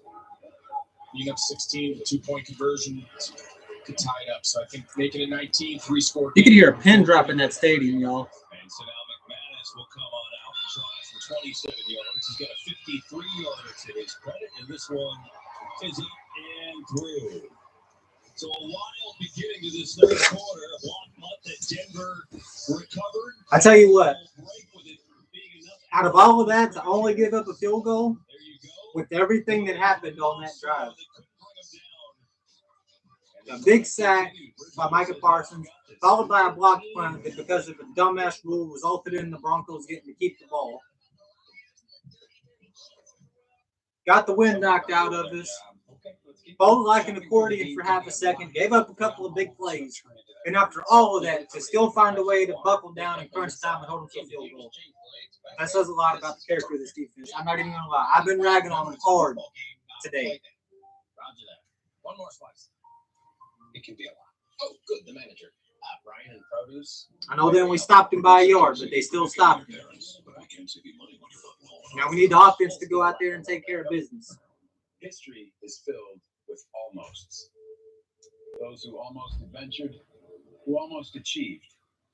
Then there are others. The ones who embrace the moment and commit. They calm their minds and steel their nerves with 4 simple words, whispered since the time of the Romans. Fortune favors the brave.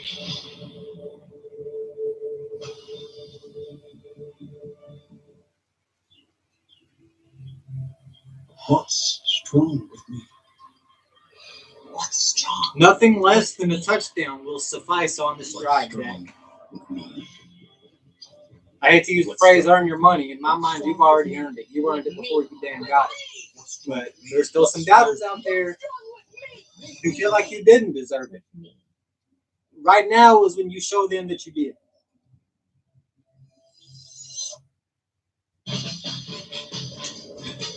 It's time to get holiday ready with Ford F-Series, America's best-selling trucks. Or with Ford Explorer, America's all-time best-selling SUV. And come home in a Ford Broncos Sport. That's how you get holiday ready.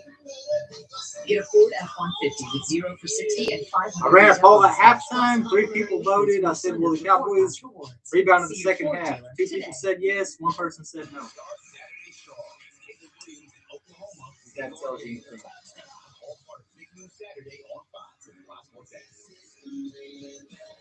Today's game is sponsored by Progressive Insurance. Save when you bundle auto, home, or motorcycle insurance.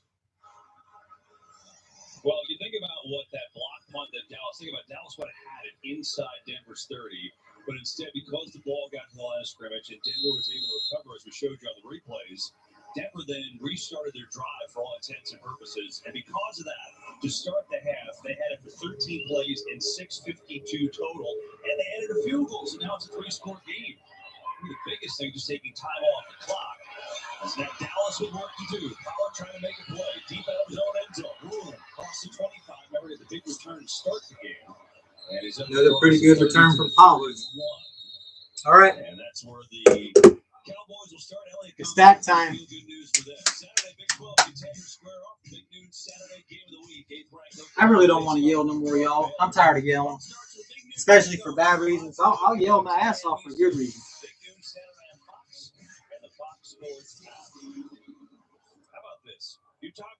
64 pass yards today.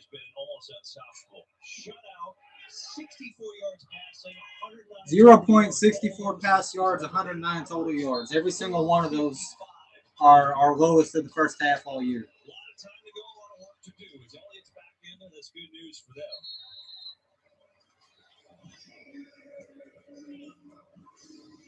So you wonder, does Kellen Moore say, all right, we've got it fine. We get on the sidelines a lot. You talked about the last possession, time of possession. Do they change tempos here? Do they try to get Dak into a rhythm, get this offense, a series here, moving faster, getting in and out of the Let's get it, Boy Wonder.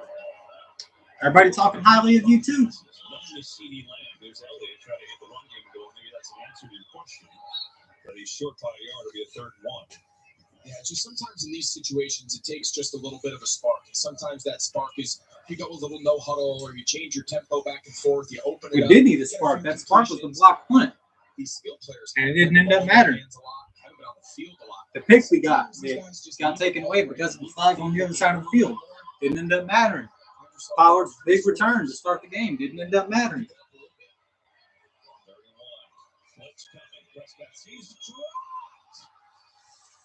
When it rains, it pours. Cooper had it in his breadbasket, and he never drops anything, but he did there.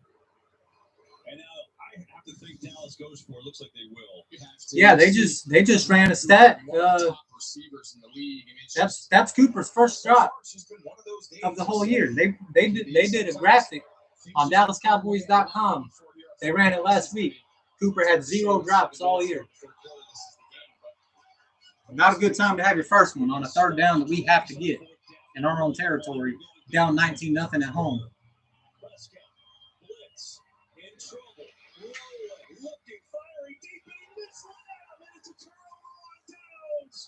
The Broncos hold again.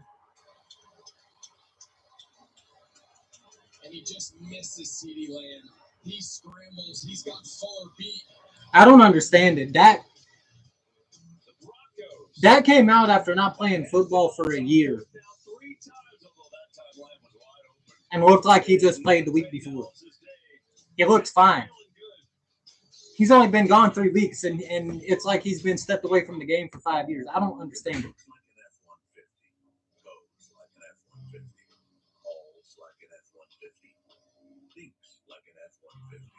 And powers like an F-150. It must be an F-150 hybrid. The 2021 F-150 power. Somebody please help me understand, because I cannot explain this to you. Oh, Bud Light sells a retro time.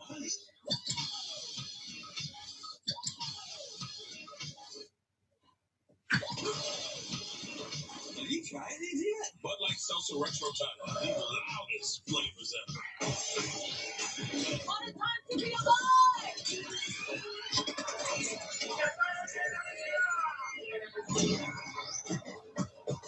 We have for mature. Listen to this score. $300 million. You're under arrest. Leave the room. I'll be here to punch. We both know how this was going to end.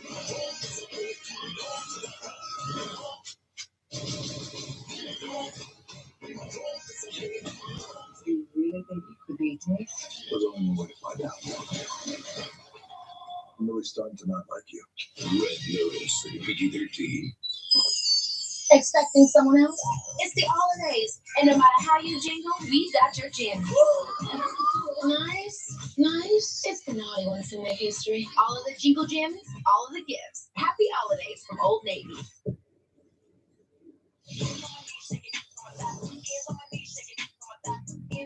The hottie sauce is here.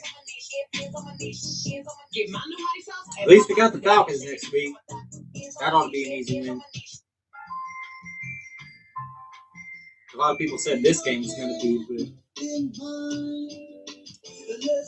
feel like those people don't watch very much football. Bring your holiday to life with Harry and Falcons, yeah, that, for all intents and purposes, that should be. Well, we came on the broadcast asking how do you stop Dallas offensively, because they can do basically anything they want. Well, this afternoon they've done none of the above, and a lot of credit goes to Denver, but that was the play that they like to have back. I think so. I think initially Denver hasn't played bad, but let's not talk like Denver came in here and just shut us down. Dak has missed like 4 wide open guys for touchdowns. Deep touchdowns. He missed CeeDee Lamb there. He missed Noah Brown earlier. He missed Cooper earlier. That's 3 that I remember right off the top of my head. I know there was another one. I just can't remember who it was. You're going to see Lamb. He's going to run like a little whip route here. And initially, there's nowhere for Dak to go with the ball. He comes out looking to the other side. You know, I don't understand what's going on with Dak right now, because CeeDee Lamb does a great job kind of redirecting. Like I said, Watch him put his hand up now. He sends his scramble drill. The man didn't play for a year. Puts his hand up, and he came out and played like deep, and he just airmailed. He picked up where he left off. It didn't phase him at all. He's been gone for 3 weeks, and he's playing like. It was just a little off from the start. He kind of trips down, making the catch. He's going to lose a couple yards. Yeah, we've seen him do that a few times with Jared Jeudy. They bring him in the backfield. He kind of comes in motion, and then he goes back behind the quarterback. And what they're doing is they're really just reading the zone. We saw it earlier. No one went out with the motion. Throw it to him. Gives Bridgewater little options there. Guys in the box, throw it. Guy chases Jared Jeudy out there. You can hand it off. Well, these big third downs, Tim Patrick has been the guy this afternoon. We've talked about some of these stars on this Dallas defense. One of those stars needs to make a play and turn this game around. Third and long. They're going to hand it off and come near side. And it's Williams who gets them in field goal range. That's kind of a weird call, but what it does is it gives them a chance at a field goal and a chance to make it 22-0. Yeah, I think you're right. I think that's pretty much. I think Vic Fangio told Pat Shermer, the offensive coordinator, let's come away here with points. Third and long. Well, it's not over. A few yards on the Jeudy completion. Certainly not where you want to be, but you can nail this one. Just keep piling up points, because it's just a matter of time before Dallas comes to life, right? It just feels like at some point their offense is going to crack. You're going to build your lead as big as you can. McManus has a 53 and a 27-yard field goal. This also from 53, and this is no good. He pushed it right. He missed his first of the year last week, and now he misses an extra point and a field goal here today. That's a big miss. So the Broncos fail to capitalize on the fourth down stop. So 19-0. A long way to go from Big D. America!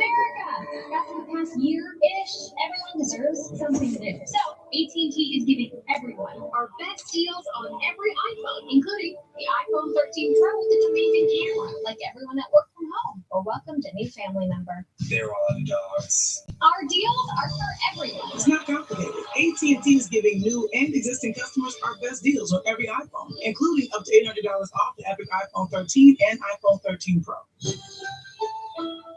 During Walmart's Black Friday deals for days, there's all the best deals. Score Wednesday online or Friday in store.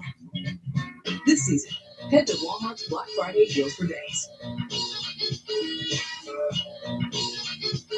There's hot. That is ghost pepper nugget hot. Fill the flame at BK with 8 pieces for just $1.49. Keep cool, from a fire with those pepper nuggets at BK. Your way, way spicier. 25 yards downfield. Hurry back to throw. Flushed out. Rolling left in trouble. Slips a tackle. Gotta launch it.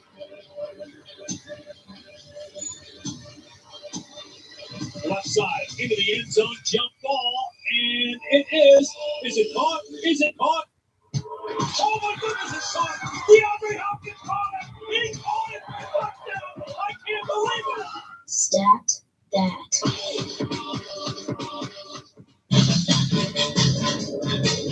It's time to get holiday ready with Ford F-Series, America's best-selling trucks. Or with Ford Explorer, America's all-time best-selling SUV. And come home in a Ford Bronco Sport. That's how you get holiday ready. Get a Ford F-150 with 0 for 60 and 500 retail bonus cash, plus complimentary maintenance when you sign up for Ford Pass Rewards. See your Ford dealer today. Thursday Night Football on Fox, NFL Network, and streaming on Prime Video. Today's game is sponsored by AT&T 5G. Fast, reliable, and secure. And by Ford. Built for America. Well, Brandon McManus has missed an extra point and now just a 53-yard field goal for him. And Broncos really missed an opportunity. After another stop on fourth down, they get nothing out of that possession. And so now Dallas, as bad as they've got offensively, 3-score game, but 5 out of 16 for 75 yards for Dak. I don't get it. I don't understand. on the fake. Pressure Prescott again. Fires in. Can't make the play. It was knocked away by Kyle Fuller. Had a little bit of a redemption game today after barely playing the last 2 weeks, and he's there to knock it down. A great recovery. I mean, CeeDee Lamb catches this ball. Ball's not thrown perfect. Ideally, ball a little further out to the boundary on the sideline. But watch him just keep playing, fighting through the hands. They teach DBs. All right, he catches it. Just keep punching his hands, punching the hands. And he's able to pull it out before he can control it. It's a great play by Kyle Fuller. They gave Fuller a 1-year, $9.5 million deal. He's been benched a couple times, played 2 snaps last week. He's playing a lot here today.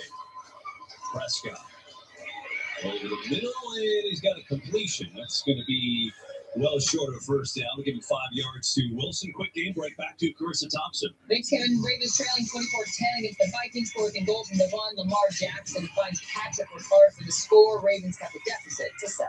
Kevin. Carissa, thanks very much. Baltimore trying to find themselves after. You feel like you got to get a first down right now. If we don't get a first down right now, we're almost certainly going to have to find it again. And now the clock is starting to work against you too. They back off the blitz. Prescott hangs in and knocked away again. Nate Harrison that time, who came on in. Pat Surtain is out this series. He just went back to the locker room, we're told. And so it's Hairston and Fuller on that series.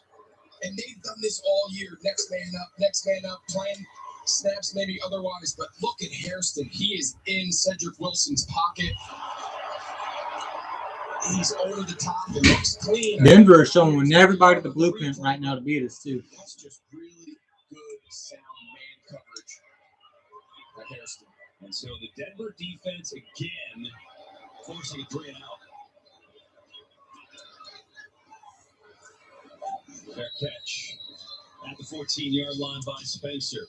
This is getting into shocking territory right now. Broncos defense for real.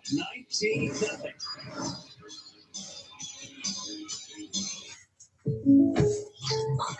Check for State Farm. Thanks for the great weight on my insurance, man. Wait, I said Byron got the Patrick price? Thought that was our thing. Thanks for the killer rate, Jake. Shreddy Betty got it too? Patrick, State Farm offers rates that fit anyone's budget, even a man handstand. Thanks again, Jake. Up top. I'm gonna go work out these feelings. For surprisingly great rates that fit any budget, like a good neighbor, State Farm is there. Call or click to get a quote today. There's a new team in the NFL. One that plays for home. Everyone's home. Whether you're a rookie or a seasoned pro, This team has your back. We can help you tackle any project. We're the Lowe's home team, and anyone can be on it. Are you in? Try out for the Lowe's home team today. No, come on, dude. I like him. Quick, the quicker picker-upper. Bounty picks up messes quicker and is 2 times more absorbent, so you can use less. Bounty, the quicker picker-upper. Tonight, I'll be eating a double bacon burger with tots. Thank you. but no sharing. Guys, I'm just going to take it one tot at a time, you know? Protect the burger, get back to fundamentals. I'm just going to eat 110%. Better shouldn't have to cost more. At Verizon, plans start at just $35. And if you're not a customer, we'll help cover the cost to switch. Just ask Wanda. She's been with us since now. Everyone gets $1,000 when they join. Because everyone deserves better.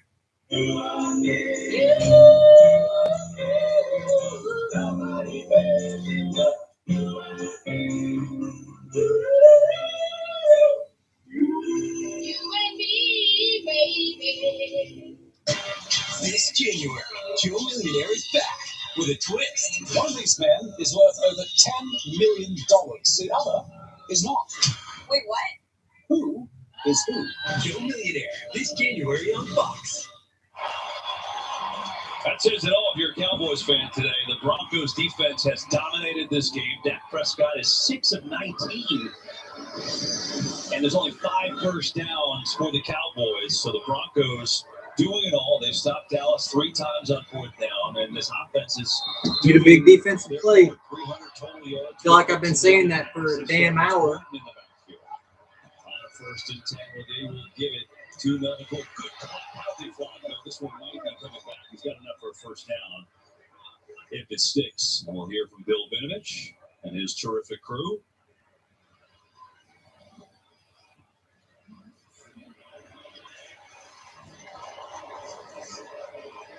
Bears been sucked out of that stadium. It's been sucked out of this room. I got no energy right now. I'm emotionally, mentally drained. No one forgets Denver's 4-4. I don't care who they beat; they're still right in the mix. And then if they won, boy, you would view them differently. Are you starting to view them differently? I think we're pretty close. I mean, we're almost at the end of the third quarter here, up 3 scores.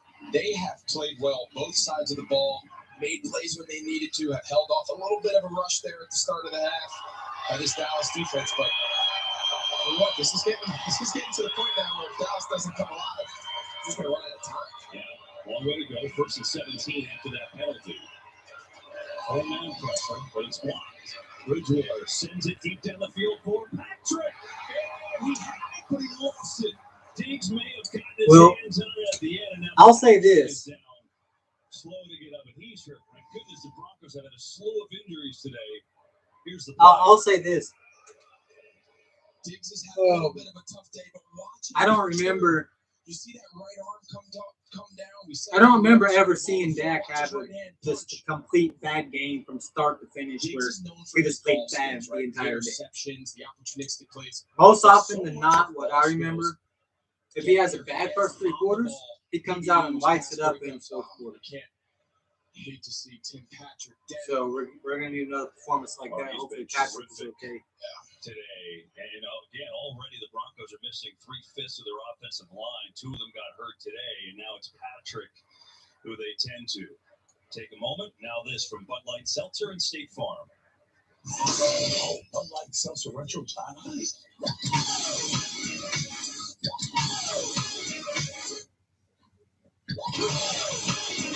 Have you tried these yet? Bud Light Seltzer Retro Time. The loudest flavors ever.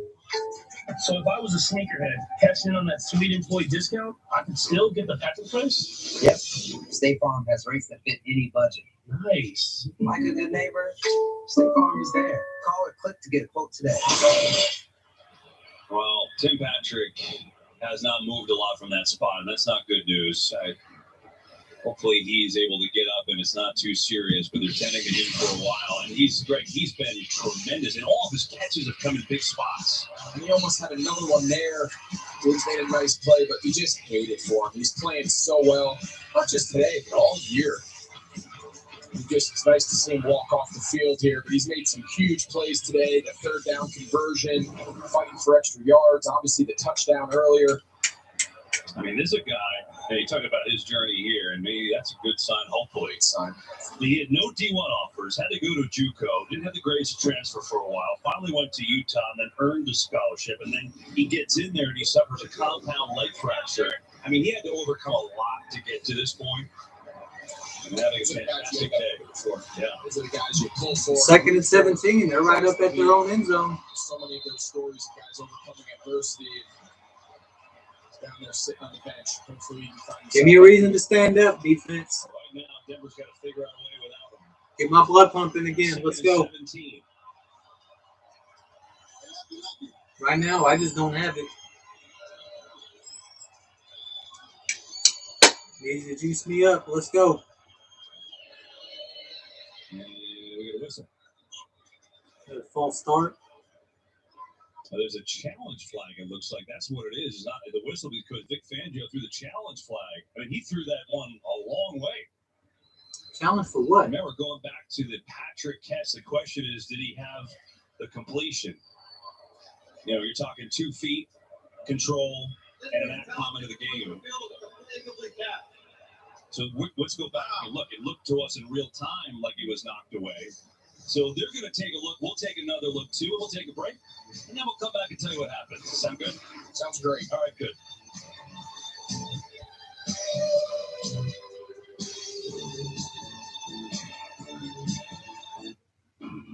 Why choose proven quality sleep from Sleep Number? Because every great The one that got knocked out with us did. Smart bed tracks my circadian rhythm. Cedric Wilson, or I think, had. If they call that no catch, then this is definitely no catch.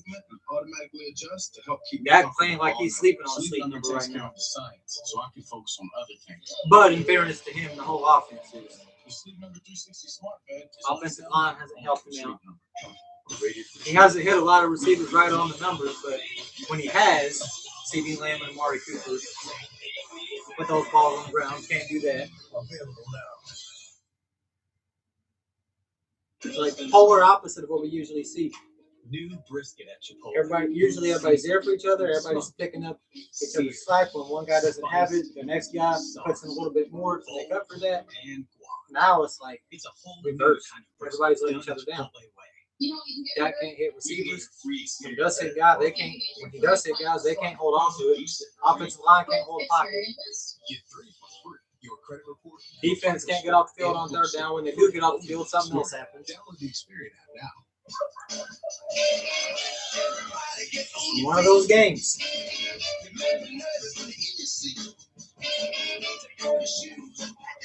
You play in games sometimes like this. Because And connected by love. if you want to be considered among the NFL's elite, you find ways to win games like this. Forever That's connected. bottom line. The perfect gift to give. The last thing I am is a hater. Exclusively at I've been accused of being a homer so many damn times I've lost count. For 3 generations, Sargento has stood for real, natural cheese. Because when you make it real, you discover the power of real. You're right, exactly what I was just saying. Cheese people. With NFL Game Pass, you can see every snap from every game. And watch your team on your time. Get football on your terms with NFL Game Pass. Now for just $9.99 a month. So here's the replay to Patrick that was challenged by Denver. The call stands. They just announced that. I mean, you have the 1 foot there, right? And now you go 2 feet, but there's no ad common in the game. He barely has a second foot for his punched away. Dean Bledsoe, a rules expert, agrees. He just didn't have possession. But what it does is the Broncos lose a timeout and a challenge there. It was kind of a weird challenge. Didn't work out. Now you got a 2nd and 17 after all that said and done. So they're going to run it with a gaping hole up the middle to Gordon. And you let him get 100% of it back. That's lovely. lovely. Got a 3rd and short after Gordon rumbles for 14. Yeah, Dallas came out in a real soft zone. Not a lot of guys in the box, 6-man box. Everybody was playing deep.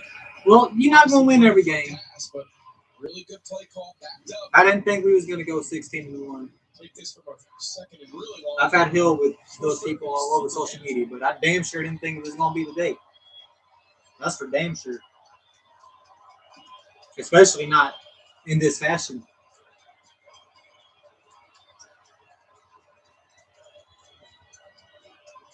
Third and 3. Bridgewater, quick throw. Judy's got it in more. Turns it up the field across the 35. And a first down for Denver. And after allowing just 1 of 13 on 3rd down to the Vikings a week ago, the Broncos are 6 of 11 on 3rd down today. So they're trying to pass this off, right? He's going to go into the flat. 6 of 11? Take That's a look here at Gerard Curse. over 50%. It feels a lot worse than that. He's saying, do I have him inside, outside? Just don't do a great job. The motion of Judy threw off the Feels like combination 8 of or 9 or back 10 out of 11. Gerard Curse just couldn't quite figure out which guy was his. Good play design, using the motion. Another big first down pickup. Yeah, Judy, 6 catches, 70 yards. They're going to run it again. Take some time off the clock. My ass has been glued to this chair for like His way up to the an hour. 44. Let's go down to the sidelines with Pam. Broncos wide receiver Tim Patrick ended up laughing and smiling after he came over to the bench. The Broncos say Patrick has a good old-fashioned case of the cramps. Oh, that's good news, Pam. That didn't look great initially when it went down. And so good news on Patrick. Now they're going to just start I know Pam told trying to us chew before clock we and run the start ball. We ain't been tight able to end. stop their Some run issues game all day. before He's back in there on this drive, and that's the look for Dak Prescott in the offense, which has been unstoppable all year. It hasn't done a thing today. All the numbers in dominating fashion towards Denver. Still a long time here. Still in the 3rd quarter. They will run it to Gordon. First down into Dallas territory. As Denver up over 160 rush yards today. Double what Dallas normally allows on the ground. Yeah, it starts with the 3 guys inside. The center, Cushenberry, Quinn Myers, who's 11 minutes to 2, 20 plays to 8, 117 yards to 13. This interior in this defensive quarter. line, which coming into the game, KB, we were really high on these guys inside on Dallas's front. D-line was getting after people, controlling the run. Right now, Denver's just getting after.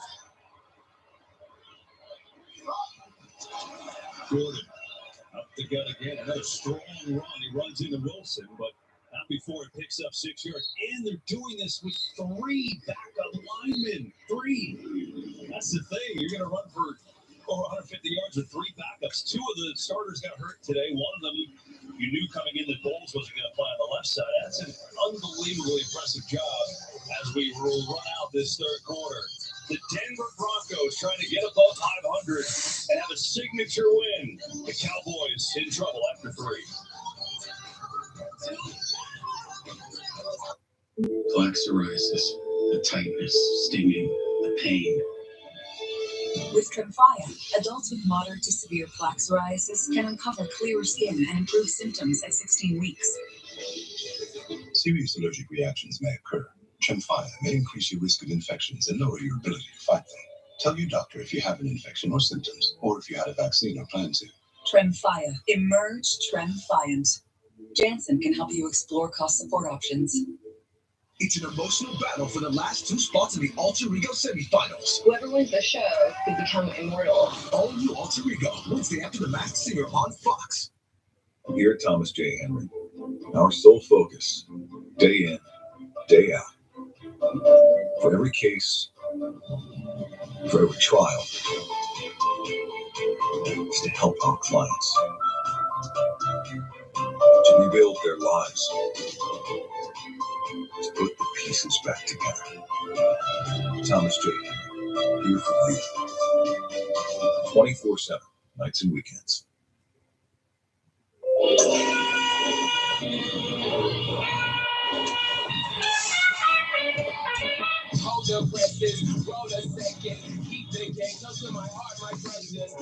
Arcane is now on Netflix. Okay.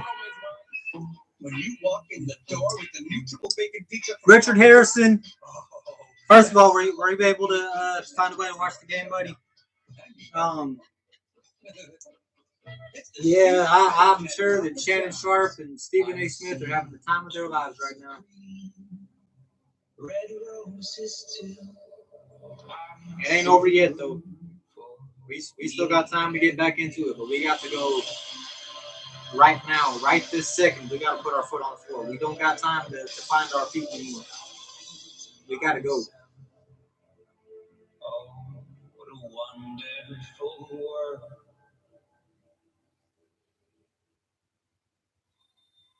Fox 4, Free for All with Sam and Mike tonight at 10. Gonna make it easy. Yeah, don't lie, hey, no lie. I know you seen it. It's been a Broncos domination so far. It's been beyond impressive, taking the league's #1 offense and shutting them out and really dominating in every way imaginable. Look at the time of possession, 32 minutes and 12. Dallas in the third quarter had 13 yards of total offense. And now the Broncos up 19-0. Look at this to add on here with the run game and another first down for Gordon. So now, twofold. I mean, it's a 3-score game. You know when Dallas gets it, they're going to have to figure out how to move the ball. And then 2, can they get off the field at this point with this Broncos run game? Yeah. It's not even like, we've been getting down there and having to settle for 3 or getting down there and turning the ball over. Like we've done a couple of times this year. We're not even getting down there. We can't move the ball at all. We can't do absolutely anything. Like nothing. Gordon is swung backwards. And he's going to lose a couple there. Justin Hamilton with a nice play for Dallas. Probably didn't blow that whistle about 5 seconds sooner. All right, we're out of time. We're down 3 scores. Fourth quarter. We quite simply do not have time anymore.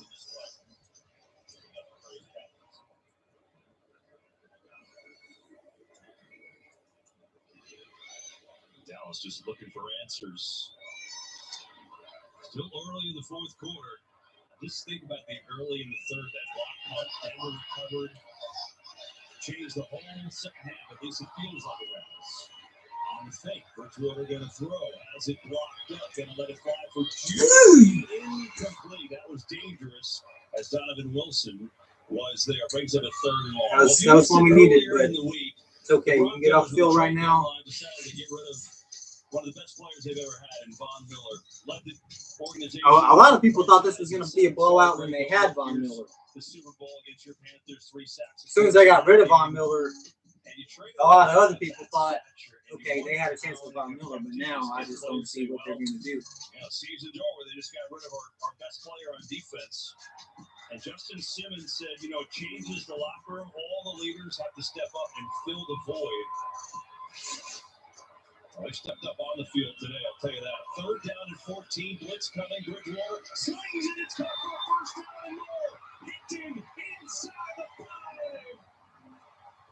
And exclamation point from Teddy Bridgewater to Ken Hinton for 41. Dallas brought the house there. They got everybody lined up. A few guys popped. They're showing really zero coverage, right? There's only 3 defensive backs back there. Everyone else is pressuring. And he just zips it right by in stride. This is our Arkansas game. We're not just losing. We're getting beat down. We're just getting molded. Brings pressure. Secondary just can't hold up. Bridgewater has made a few of those throws today. First and goal. Javonte Williams into the pile. And it gets a little closer. It'll be a second down and goal. Hey, Bridgewater's had a couple of throws where the doubters will kind of open your eyes like, whoa, that was a big time throw. He has. They're going fast here on the goal line. Trying to prevent Dallas. Watch that sneak. Substitute. He's making a check here.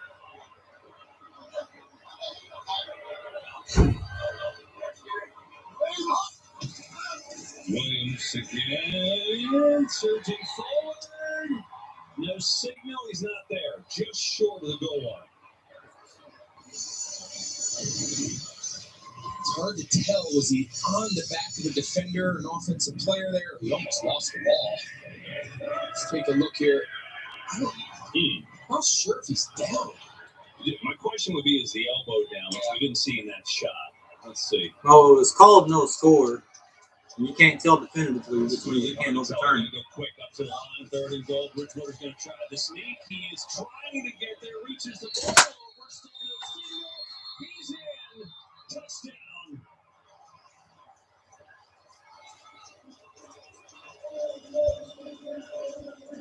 What a drive, what a throw. To set up that quarterback sneak for a touchdown. Imagine they're going to go his forward progress was stopped, Joe.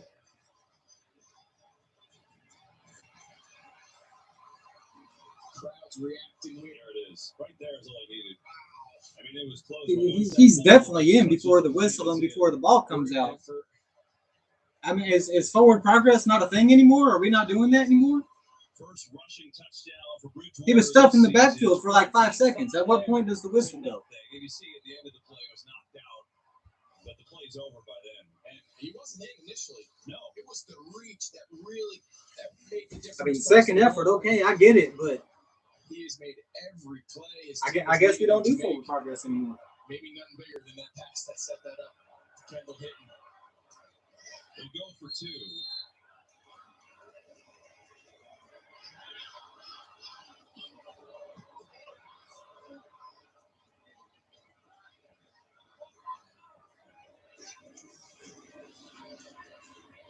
Looking, can't find anyone. Pressure coming, get a throw. It is caught for the 2. So we need 4 touchdowns in 11 minutes, and we can't let them score a single other point. Team play, 85-yard drive that took us 7 minutes and 30 seconds in the big one to Hinton on the dime, rushing it down inside the 5. Bridgewater puts it in himself, and an exclamation point in the Vic Fangio era. 27-0 Denver.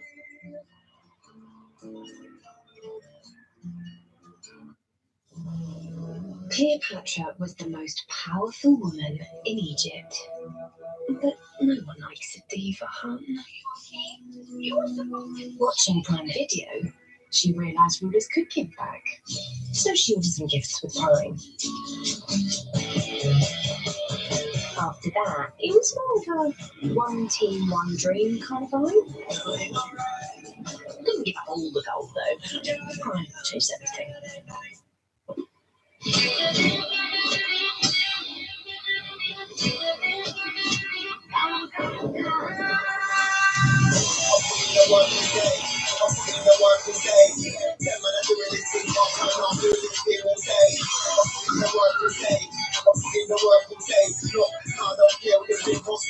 I don't know, guys. I have no explanation. At this point, your guess is as good as mine. I cannot tell you. When you spend all year serving others, Who's to blame? I'm going to address that. being a guiding light to those. I'm going to address that in my post-game video. You don't just land on the nice list. If we lose. You get rewarded. If we come back and win, then no harm, no foul, I guess. But if we lose, I'm going to address exactly who's to blame because I see people. I see that question everywhere on here, on social media. Whose fault is it? Whose fault is it? It's smart we park near the exit. Absolutely. There you go. That way. I know we all want somebody to point the finger at. But No more talking about parking lots. A lot of these are compact spots. It's not pretty. Progressive can't protect you from becoming your parents, but we can protect your home and auto when you bundle with us. Dak has played pretty bad today, to be honest. He hasn't been helped out with drops. He hasn't been helped out with offensive line. I'm not saying it's all his fault, but he's missed like 4 wide open guys deep for touchdowns and just straight up over them. He threw it into Cedric Wilson's feet. There's a number of things we could show you to illustrate what a domination this has been by Denver. Look at the quarterback comparison. Teddy Bridgewater is playing.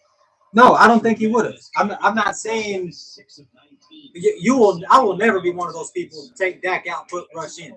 If Dak is healthy, and I have no reason to believe that he's not, he gives you the best chance to win. This will sum it up. Bridgewater playing great. He's just done it all with the clutch throws at the. But to say that Dak doesn't have any blame at all in this, I don't know how you can say that. He definitely does. Would Cooper Rush have fared any better? No, absolutely not. But just because Cooper Rush wouldn't have done better doesn't mean that Dak doesn't have fault. Certainly none of those orange jersey wearers have left. And now Dallas, just can they get anything going at this point? At this point, you're thinking the game's over. You're just trying to not get shut out now. Prescott hit as he throws, incomplete again. Cooper was on the coverage of Elliott. There's a penalty flag on the play, too. Illegal use of hands, hands to the face. Offensive 78. 10-yard penalty. You know, losing is one thing. Losing is one thing. I never thought we were going to go 16-1. Like I said, I've been back and forth with those people on social media so many damn times. You knew we were going to lose another game at some point. Number one, I didn't think it'd be today. Number two, losing like this, getting shut out at home. Not like, I mean, you know, maybe you're moving the ball, you get to the red zone, you have a couple turnovers, maybe missing field goals. We haven't done anything. We can't even move the ball at home.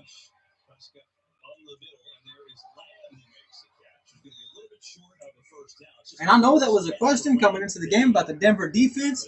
You know, they're really good. They're top 10, top 8, you know, whatever. Some people say they're good enough to be top 5, and that was the burning question coming in. Okay, you know, look at their schedule, kind of like what people have said about us. You know, look at their schedule. Have they just been beaten up against bad teams, or is their defense actually that good? This was a statement game for them. They said we're going to go into Dallas on the road, and we're going to shut down, not just stop. We're going to stop them cold in their tracks, an offense that everybody says can do whatever the hell they want to do.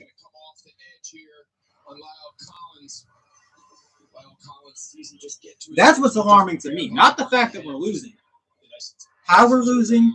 And like I said, sometimes shutouts can be misleading because, you know, you're moving the ball and maybe you have an interception. Maybe you get down to the red zone and it gets punched out on the goal line or something. You know, maybe you shank a field goal, stuff like that. We haven't even moved the ball. Like, we haven't moved the ball at all. 7 for 20, 97 yards, and we're 10 minutes left in the fourth quarter. We got like 50 yards on the ground between both of our backs. Whether you can come back and make this game competitive at the end is yet to be seen. Doesn't seem likely. Can you walk off this field today and find your rhythm a little bit at the end? Give you something to build off of what's been otherwise a miserable day. Prescott knocked away. Simmons all over Wilson. And to bring up another fourth down. Game break time. Let's check in with Carissa. Thanksgiving Ravens down by 7 in the fourth. Lamar Jackson finds Devin Duvernay, this juggling catch. Unbelievable in the back of the end zone. We are all tied up at 24. Kevin? Aggressive pass. I feel like the Ravens have like 78 running backs and receivers. It's unbelievable. It just really does. Lamar Jackson just makes it all work. It does. So here we go. 4th and 7. The Cowboys has really turned the game around. 0 for 3 on 4th down today. I might have to do this post-game video in my car because I'm going to get loud. 4-man rush. Prescott over the middle. It's intercepted. Caden Stearns picks it up.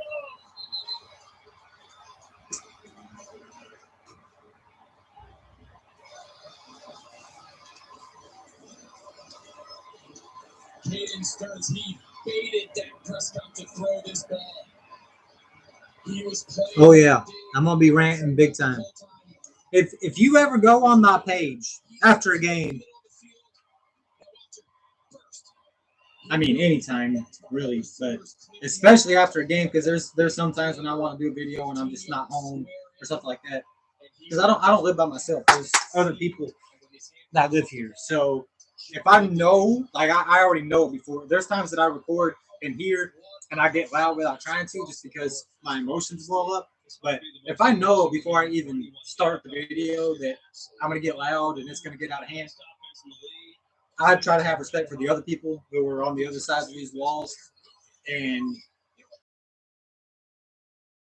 so if you're on my page after a game and you see the car, just already know that I'm about to lay something down. On the day. The second interception for the rookie Caden Stearns out of Texas. Who's made some plays. You know, you go back early in the year, second interception. And I was just saying over the weekend, I really need to try to get my video times down because I've been getting up there in times. You know, 20 minutes, 25 minutes, 35 minutes. A video that I did last week, 35 minutes long. So I made a vow to myself that I'm gonna try to start having my videos between like 12 and 15 minutes. I really don't think that's gonna happen today. I don't see any possible way that I can say everything I need to say and control my emotions enough. And obviously these two teams don't play each other every year. But Denver won 6 in a row versus the Cowboys. And Dallas hasn't won in this matchup since '95. I mean, I don't care if they play every 4 years. It's still a long time, right? That's an incredible statistic. I mean, it's almost unheard of in this league for one organization to have that sort of dominance over another one, especially one like Dallas.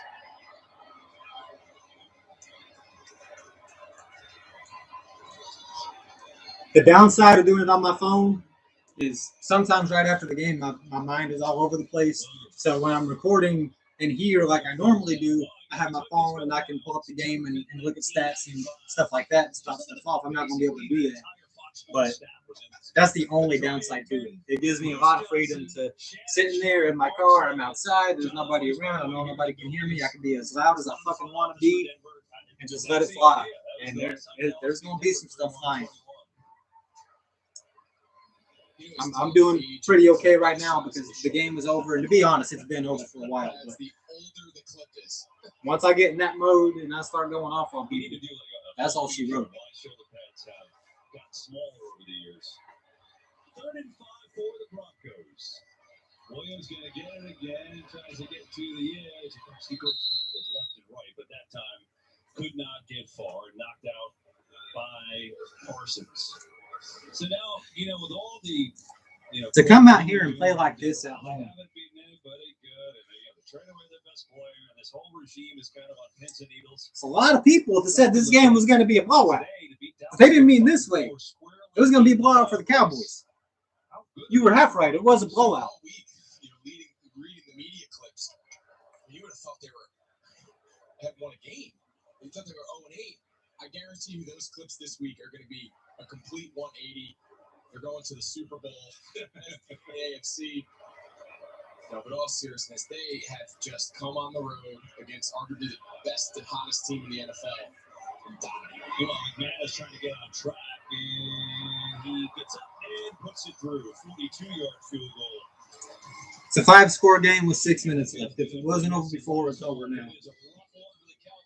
And it's going to be the longest 6 minutes of my life waiting for this game to be over so I can officially cut the feed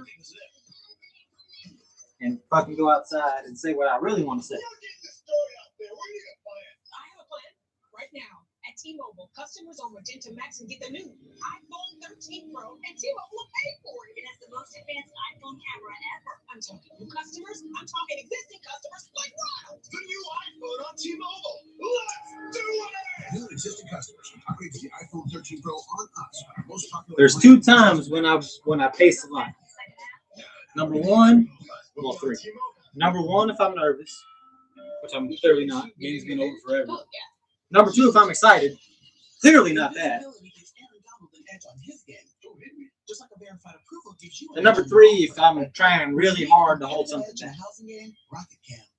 Like I got something that just needs to come out, but for whatever reason, the situation I'm in at that particular point in time, it wouldn't benefit me to bring that out right there.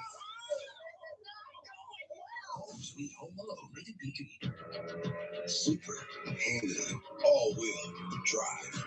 Anybody that likes the ranch are in for a treat today after this game. That's almost it.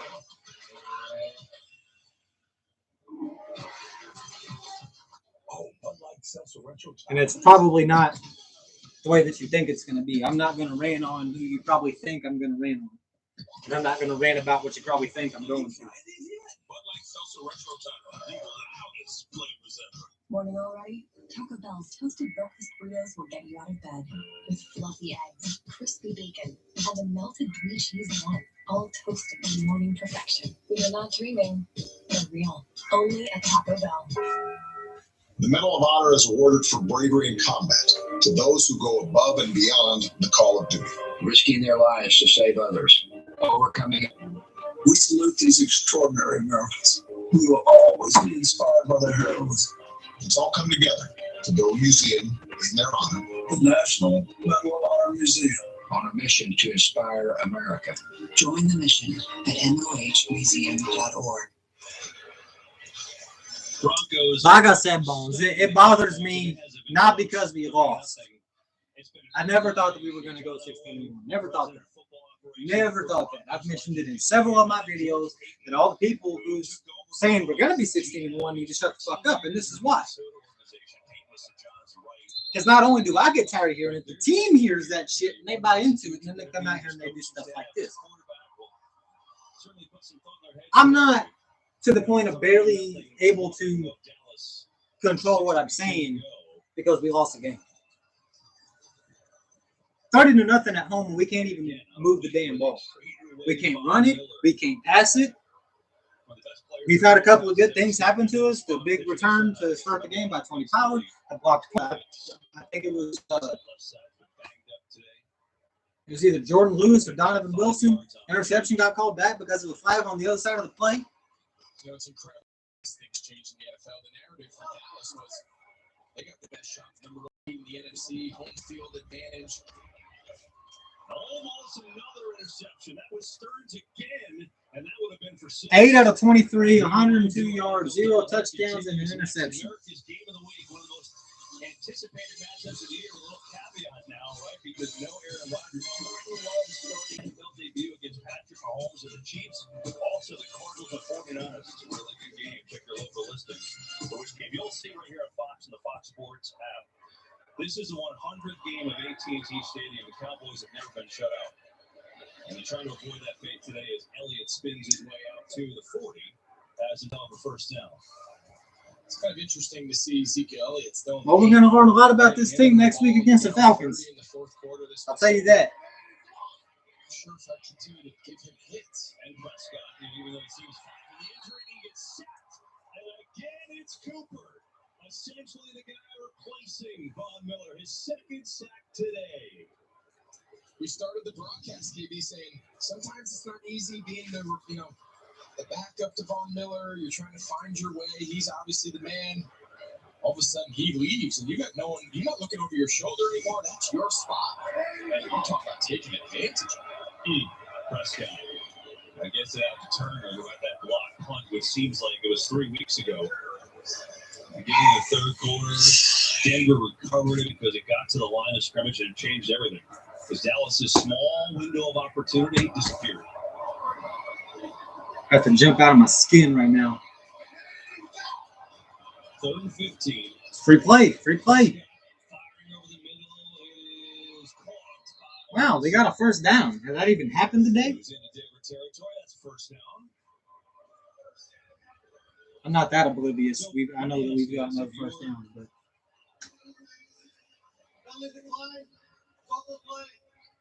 Dallas will take the play here. Is Denver simply showing others how to slow down this offense into the so-called blueprint, or are they just playing a whale of a game today with how they've attacked this versatile offense? I'll let you answer after the play as Prescott gets his return again out of bounds at the 32. I think it's a combination of both. I think you just have to tip your cap to Vic Fangio, Ed Donatel, the defensive coordinator in Denver. They have put together a masterful game plan. How to find the balance of being committed to stopping the run to a degree without letting Dak Prescott in this passing game go crazy. Whether you have the players and the secondary and the coaches to build the scheme is something, but right now, defensive coordinators around the league are going to study. Offense number 71. They are going to study this game. All the opponents that Dallas is about to see coming up, this is now the blueprint. It's just a matter of every point that I made throughout this live stream, I'm going to try to condense it down and make it in my post-game video. Because not everybody watches the live stream. And people click on and back off, and some people hear some stuff I say, and other people don't hear other things I say. They've done a nice job. 2nd and 6, Prescott dumps it underneath Pollard. Absorbs it, hits on his feet, makes a move inside the 30, inside the 20. Pollard all the way down near the 5, and finally something positive for this. Well, we might actually not get shut out, so that's something. We hadn't been shut out in 99 games. He almost had his second pick a couple plays ago. He made the big pick on the last possession. Kind of came up and just threw a shoulder at him, and Pollard was able to slip by and take it down to the 5. Just over 4 minutes to play. Prescott lofting for the corner. It's caught for the touchdown by Turner. It only took 55 minutes. Good job. Catches of the year today. His first touchdown there since 2019 with Seattle. And you wonder how much of that drive was Dallas figuring it out, and how much of it was Denver just going into a turtle shell. It didn't look like they were turtle shells to me. But doesn't look like Denver might have to take a timeout. It looks like they're getting guys on the field here late. Yeah, they were allowed to sub after Dallas did. So then we'll go for 2, being handed to Elliott, who's 8, 16, 24.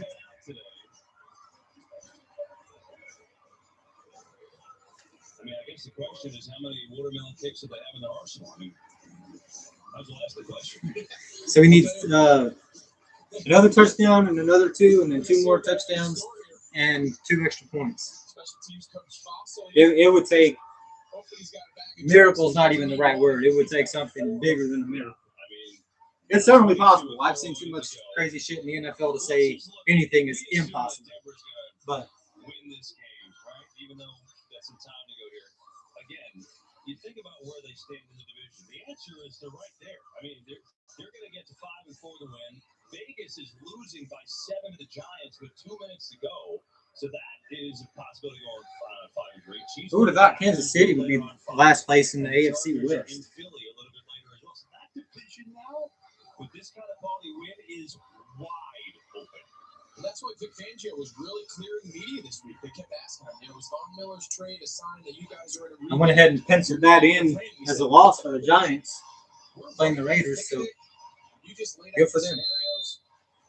Now, did you think they were going to come in and I obviously penciled the Chargers as a loss for the Eagles too. So we'll see. You said it. They are in the thick of the race. They play like this. You never know how things turn out.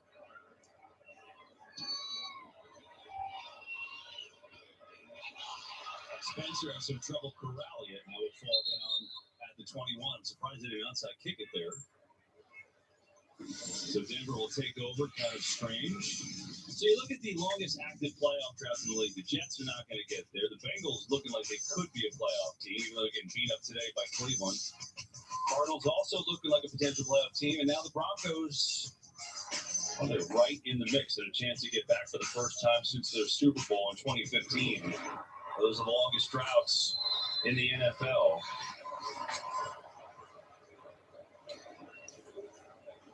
Kind of an interesting strategy. Dallas has 2 timeouts left. Of course, the 2-minute. With 4 minutes left in the game, down 3 scores. I'm surprised they didn't go for a more traditional onside kick.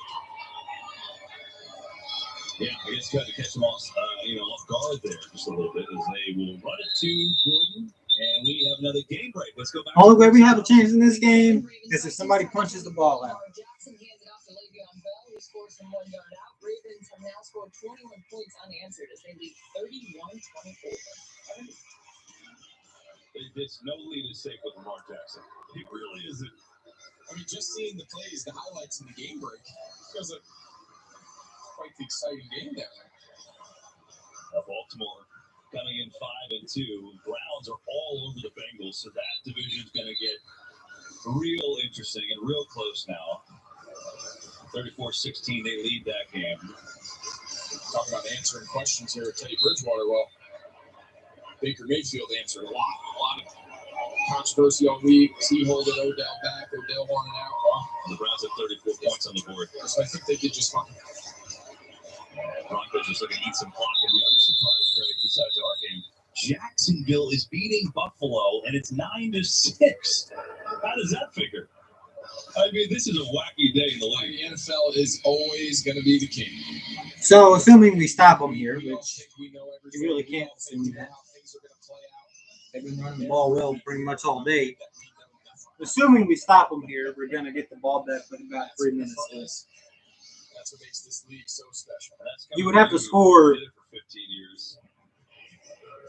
no less than no more than a minute. Get a 2-point conversion, get an onside kick, recover it, go down and score again, and then do another onside kick, recover it again, and go down and score again. Like I said, it is possible.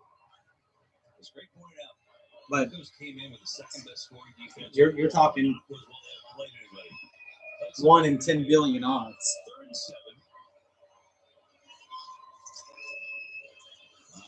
Just going to run some clock. It's not going to go anywhere. Cowboys out of timeouts. Last week in Washington, Denver found themselves, granted they weren't nearly up by as much, but they found themselves in a position where they're trying to just, so the fact that they just went 3 handoffs and nobody fumbled and they're going to punt, but Denver last week is a win.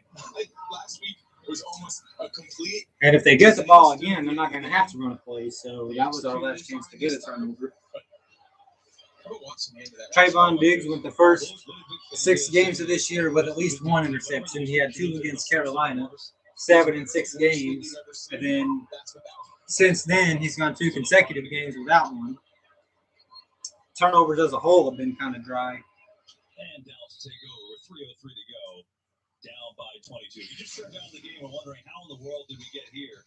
Well, here's how. It's a lot of different reasons, right? They got Gordon on the board first after a stop on 4th down. Then Bridgewater just threw a perfect pass to Tim Patrick, who goes in for 44 yards out, make it 13-0. Defense contributing their part, right? They've got tons of pressure, a couple sacks, interception by Stearns. Cooper has 2 sacks today. The quote fill-in for Von Miller. I think great. Look, there's a lot you could say. Denver's played this game with 3 backup offensive linemen.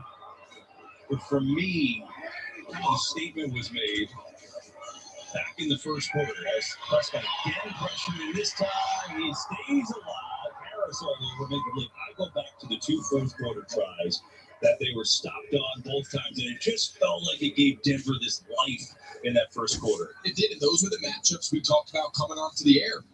They needed to win those critical 4th down tries. They needed to win the battles in the red zone, specifically on defense.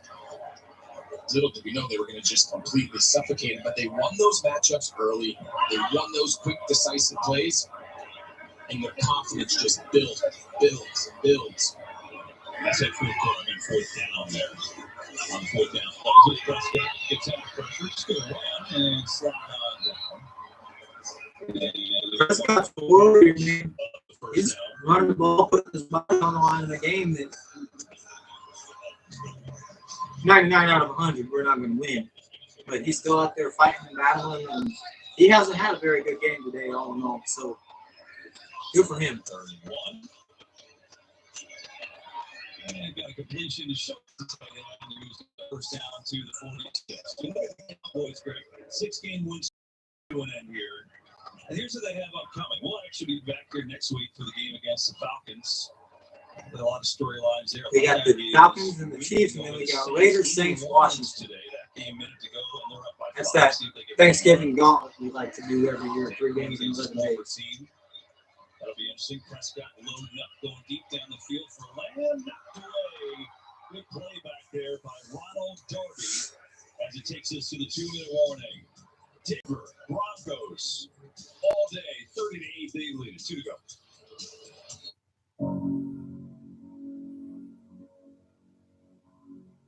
Do your best and learn from failure.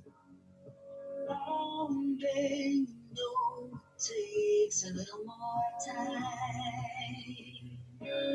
Just know it always starts with a spark. A light in the dark, a beat in your heart, unbreakable.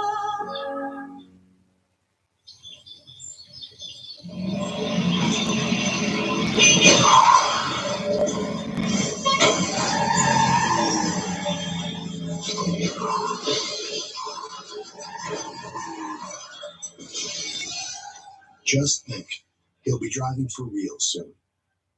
Every new Chevy Equinox comes standard with Chevy Safety Assist, including automatic emergency braking. Find new peace of mind. Find new roads. Chevrolet. Better shouldn't have to cost more. At Verizon, plans start at just $35. And if you're not a customer, we'll help cover the cost to switch. Just ask Wanda. She's been with us since now. Everyone gets $1,000 when they join. Because everyone deserves better.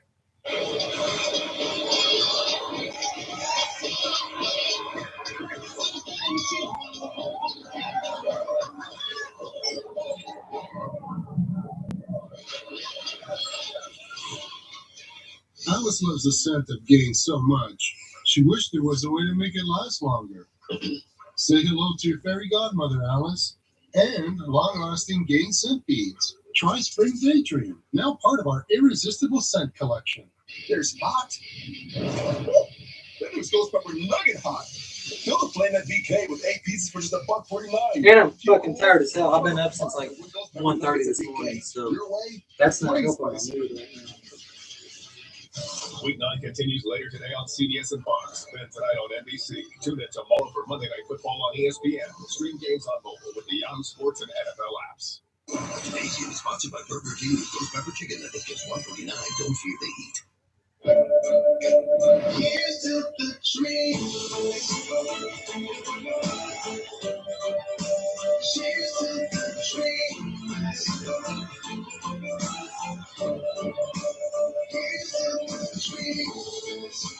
So go figure, if you're Dallas, last week you have your backup quarterback making his NFL starting debut. You go into hostile territory, Minnesota, and you win. Here you come home and you score 40 points a game with the number 1 offense. You get your quarterback back, and you can't do anything on offense all day.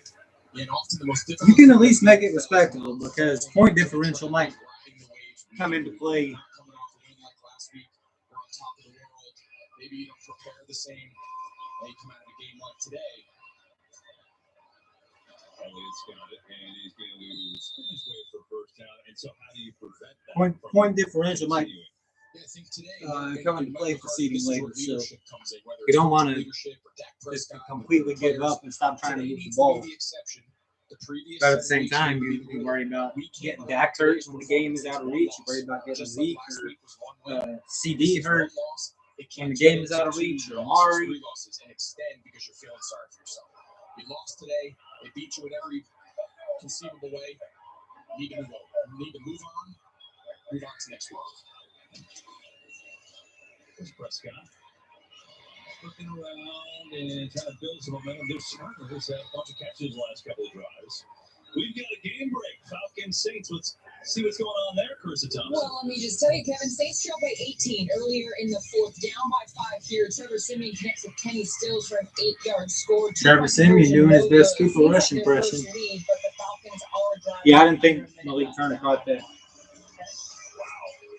Even live, it looked like he didn't get it. So. Predicted that for the Saints in Week 9. I mean, if New Orleans hangs on, even though Chris has said the Falcons are driving, they're in first place over the Bucs. Then they beat the Bucs. I mean, it's a wild first half of this NFL. I guess technically we're borderline second half now that we have 17 games. Here's Prescott. That was incomplete, by the way, as we went to the game break. That play Turner, so I'll try it again. Schultz gets decked. That was a catch. He held on to it, and that is good for a first down. With 1:11 to go. Dak tried to throw him that ball earlier, but he actually fell down. Dak had time to kind of wait for him to get back up and find some space. Nice catch there, knowing he's going to take a big hit on the sideline.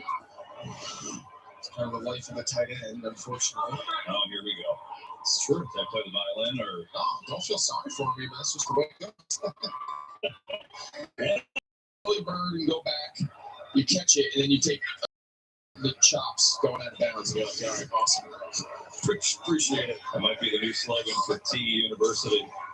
Prescott pressure going away again and incomplete. It's like everybody goes into the pocket. And I think one of the biggest things for Dallas is we're going to reevaluate. I don't know how long Tyron Smith's going to be out there, great left tackle, but I don't know that Terrence Steele on the left side and Collins on the right side has really worked tonight.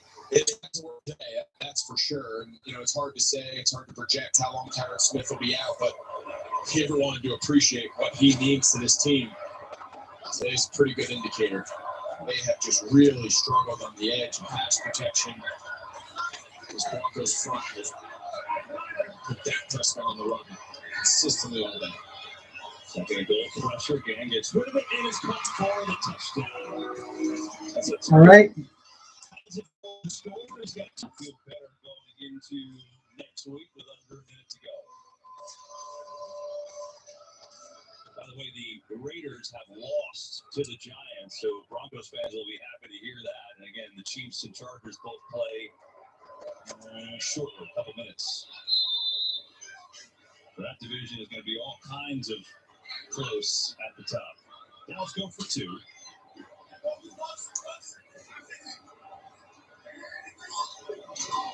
Prescott just going to run it.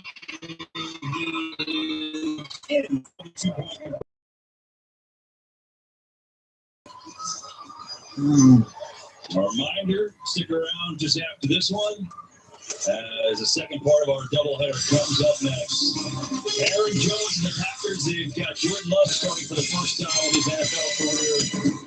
With Aaron Rodgers out with COVID protocols against Patrick Mahomes and the Chiefs in Arrowhead. Look forward to that. So you'll see with the Cardinals and the 49ers on Fox and the Fox Sports app. So here's the quarterbacks who are on display today. Patrick Mahomes, 16,520 career yards, and Jordan Love was 68. But their passer rating, he's got potential. He's right in the running. Now, you never let your first start to come, in the circumstances like it has with Aaron Rodgers, the controversy that's come from that. But listen, you drafted Jordan Love in the first round for a reason. Honestly, saw something in him. I don't think they would have went for two if they were throwing the game away. So they're probably going to onside it right here. We'll see what happens. Obviously, you're going to question the decision for not onsiding it after the first one. You're going to try to protect them a little bit. It's curious. I'm looking forward to seeing how that game plays out. And let's face it, I have no idea. Aaron Rodgers might play another 10 years in Green Bay, or he might be somewhere else next year. But it is an audition, isn't it? Absolutely. We've seen crazier things happen across the league over the years. You just never know, as a young player, when your chances are going to come. Now we get the watermelon kick. Yeah, it didn't work this time. We were here the first time we went against Atlanta last year. This time the deficit was too great. So it was kind of like the, maybe half watermelon, maybe the cube watermelon. And Denver knew the rules. They knew that they were allowed to go field it prior to 10 yards, which they obviously did there and put this game in the books. The Broncos will have 2 knees to walk on out of here with their biggest win in years, really. They're up 30-0 in this game in the fourth quarter. For the Cowboys scored a couple of garbage time touchdowns. 40-18 in terms of time of possession. And there you go. The Broncos are going to go to 5-4 with the victory. The Cowboys will drop to 6-2, and the biggest win of Vic Fangio's coaching career in Denver. Bonus coverage of Minnesota-Baltimore could be coming your way. 30 seconds left in that game. We'll head to Annapolis first for the guys, the U.S. Navy. And our salute to service, a State Farm Game Break Show. Big win for John Elway's Broncos, 30-16 here in Arlington. For Pam Oliver, Greg Olson, our entire NFL on Fox crew, I'm Kevin Garcia. So long till next Game is officially over, 30-16. Denver over Dallas. As the Broncos get the big victory, 30-16. Stay tuned. I'll talk to you guys in a few minutes.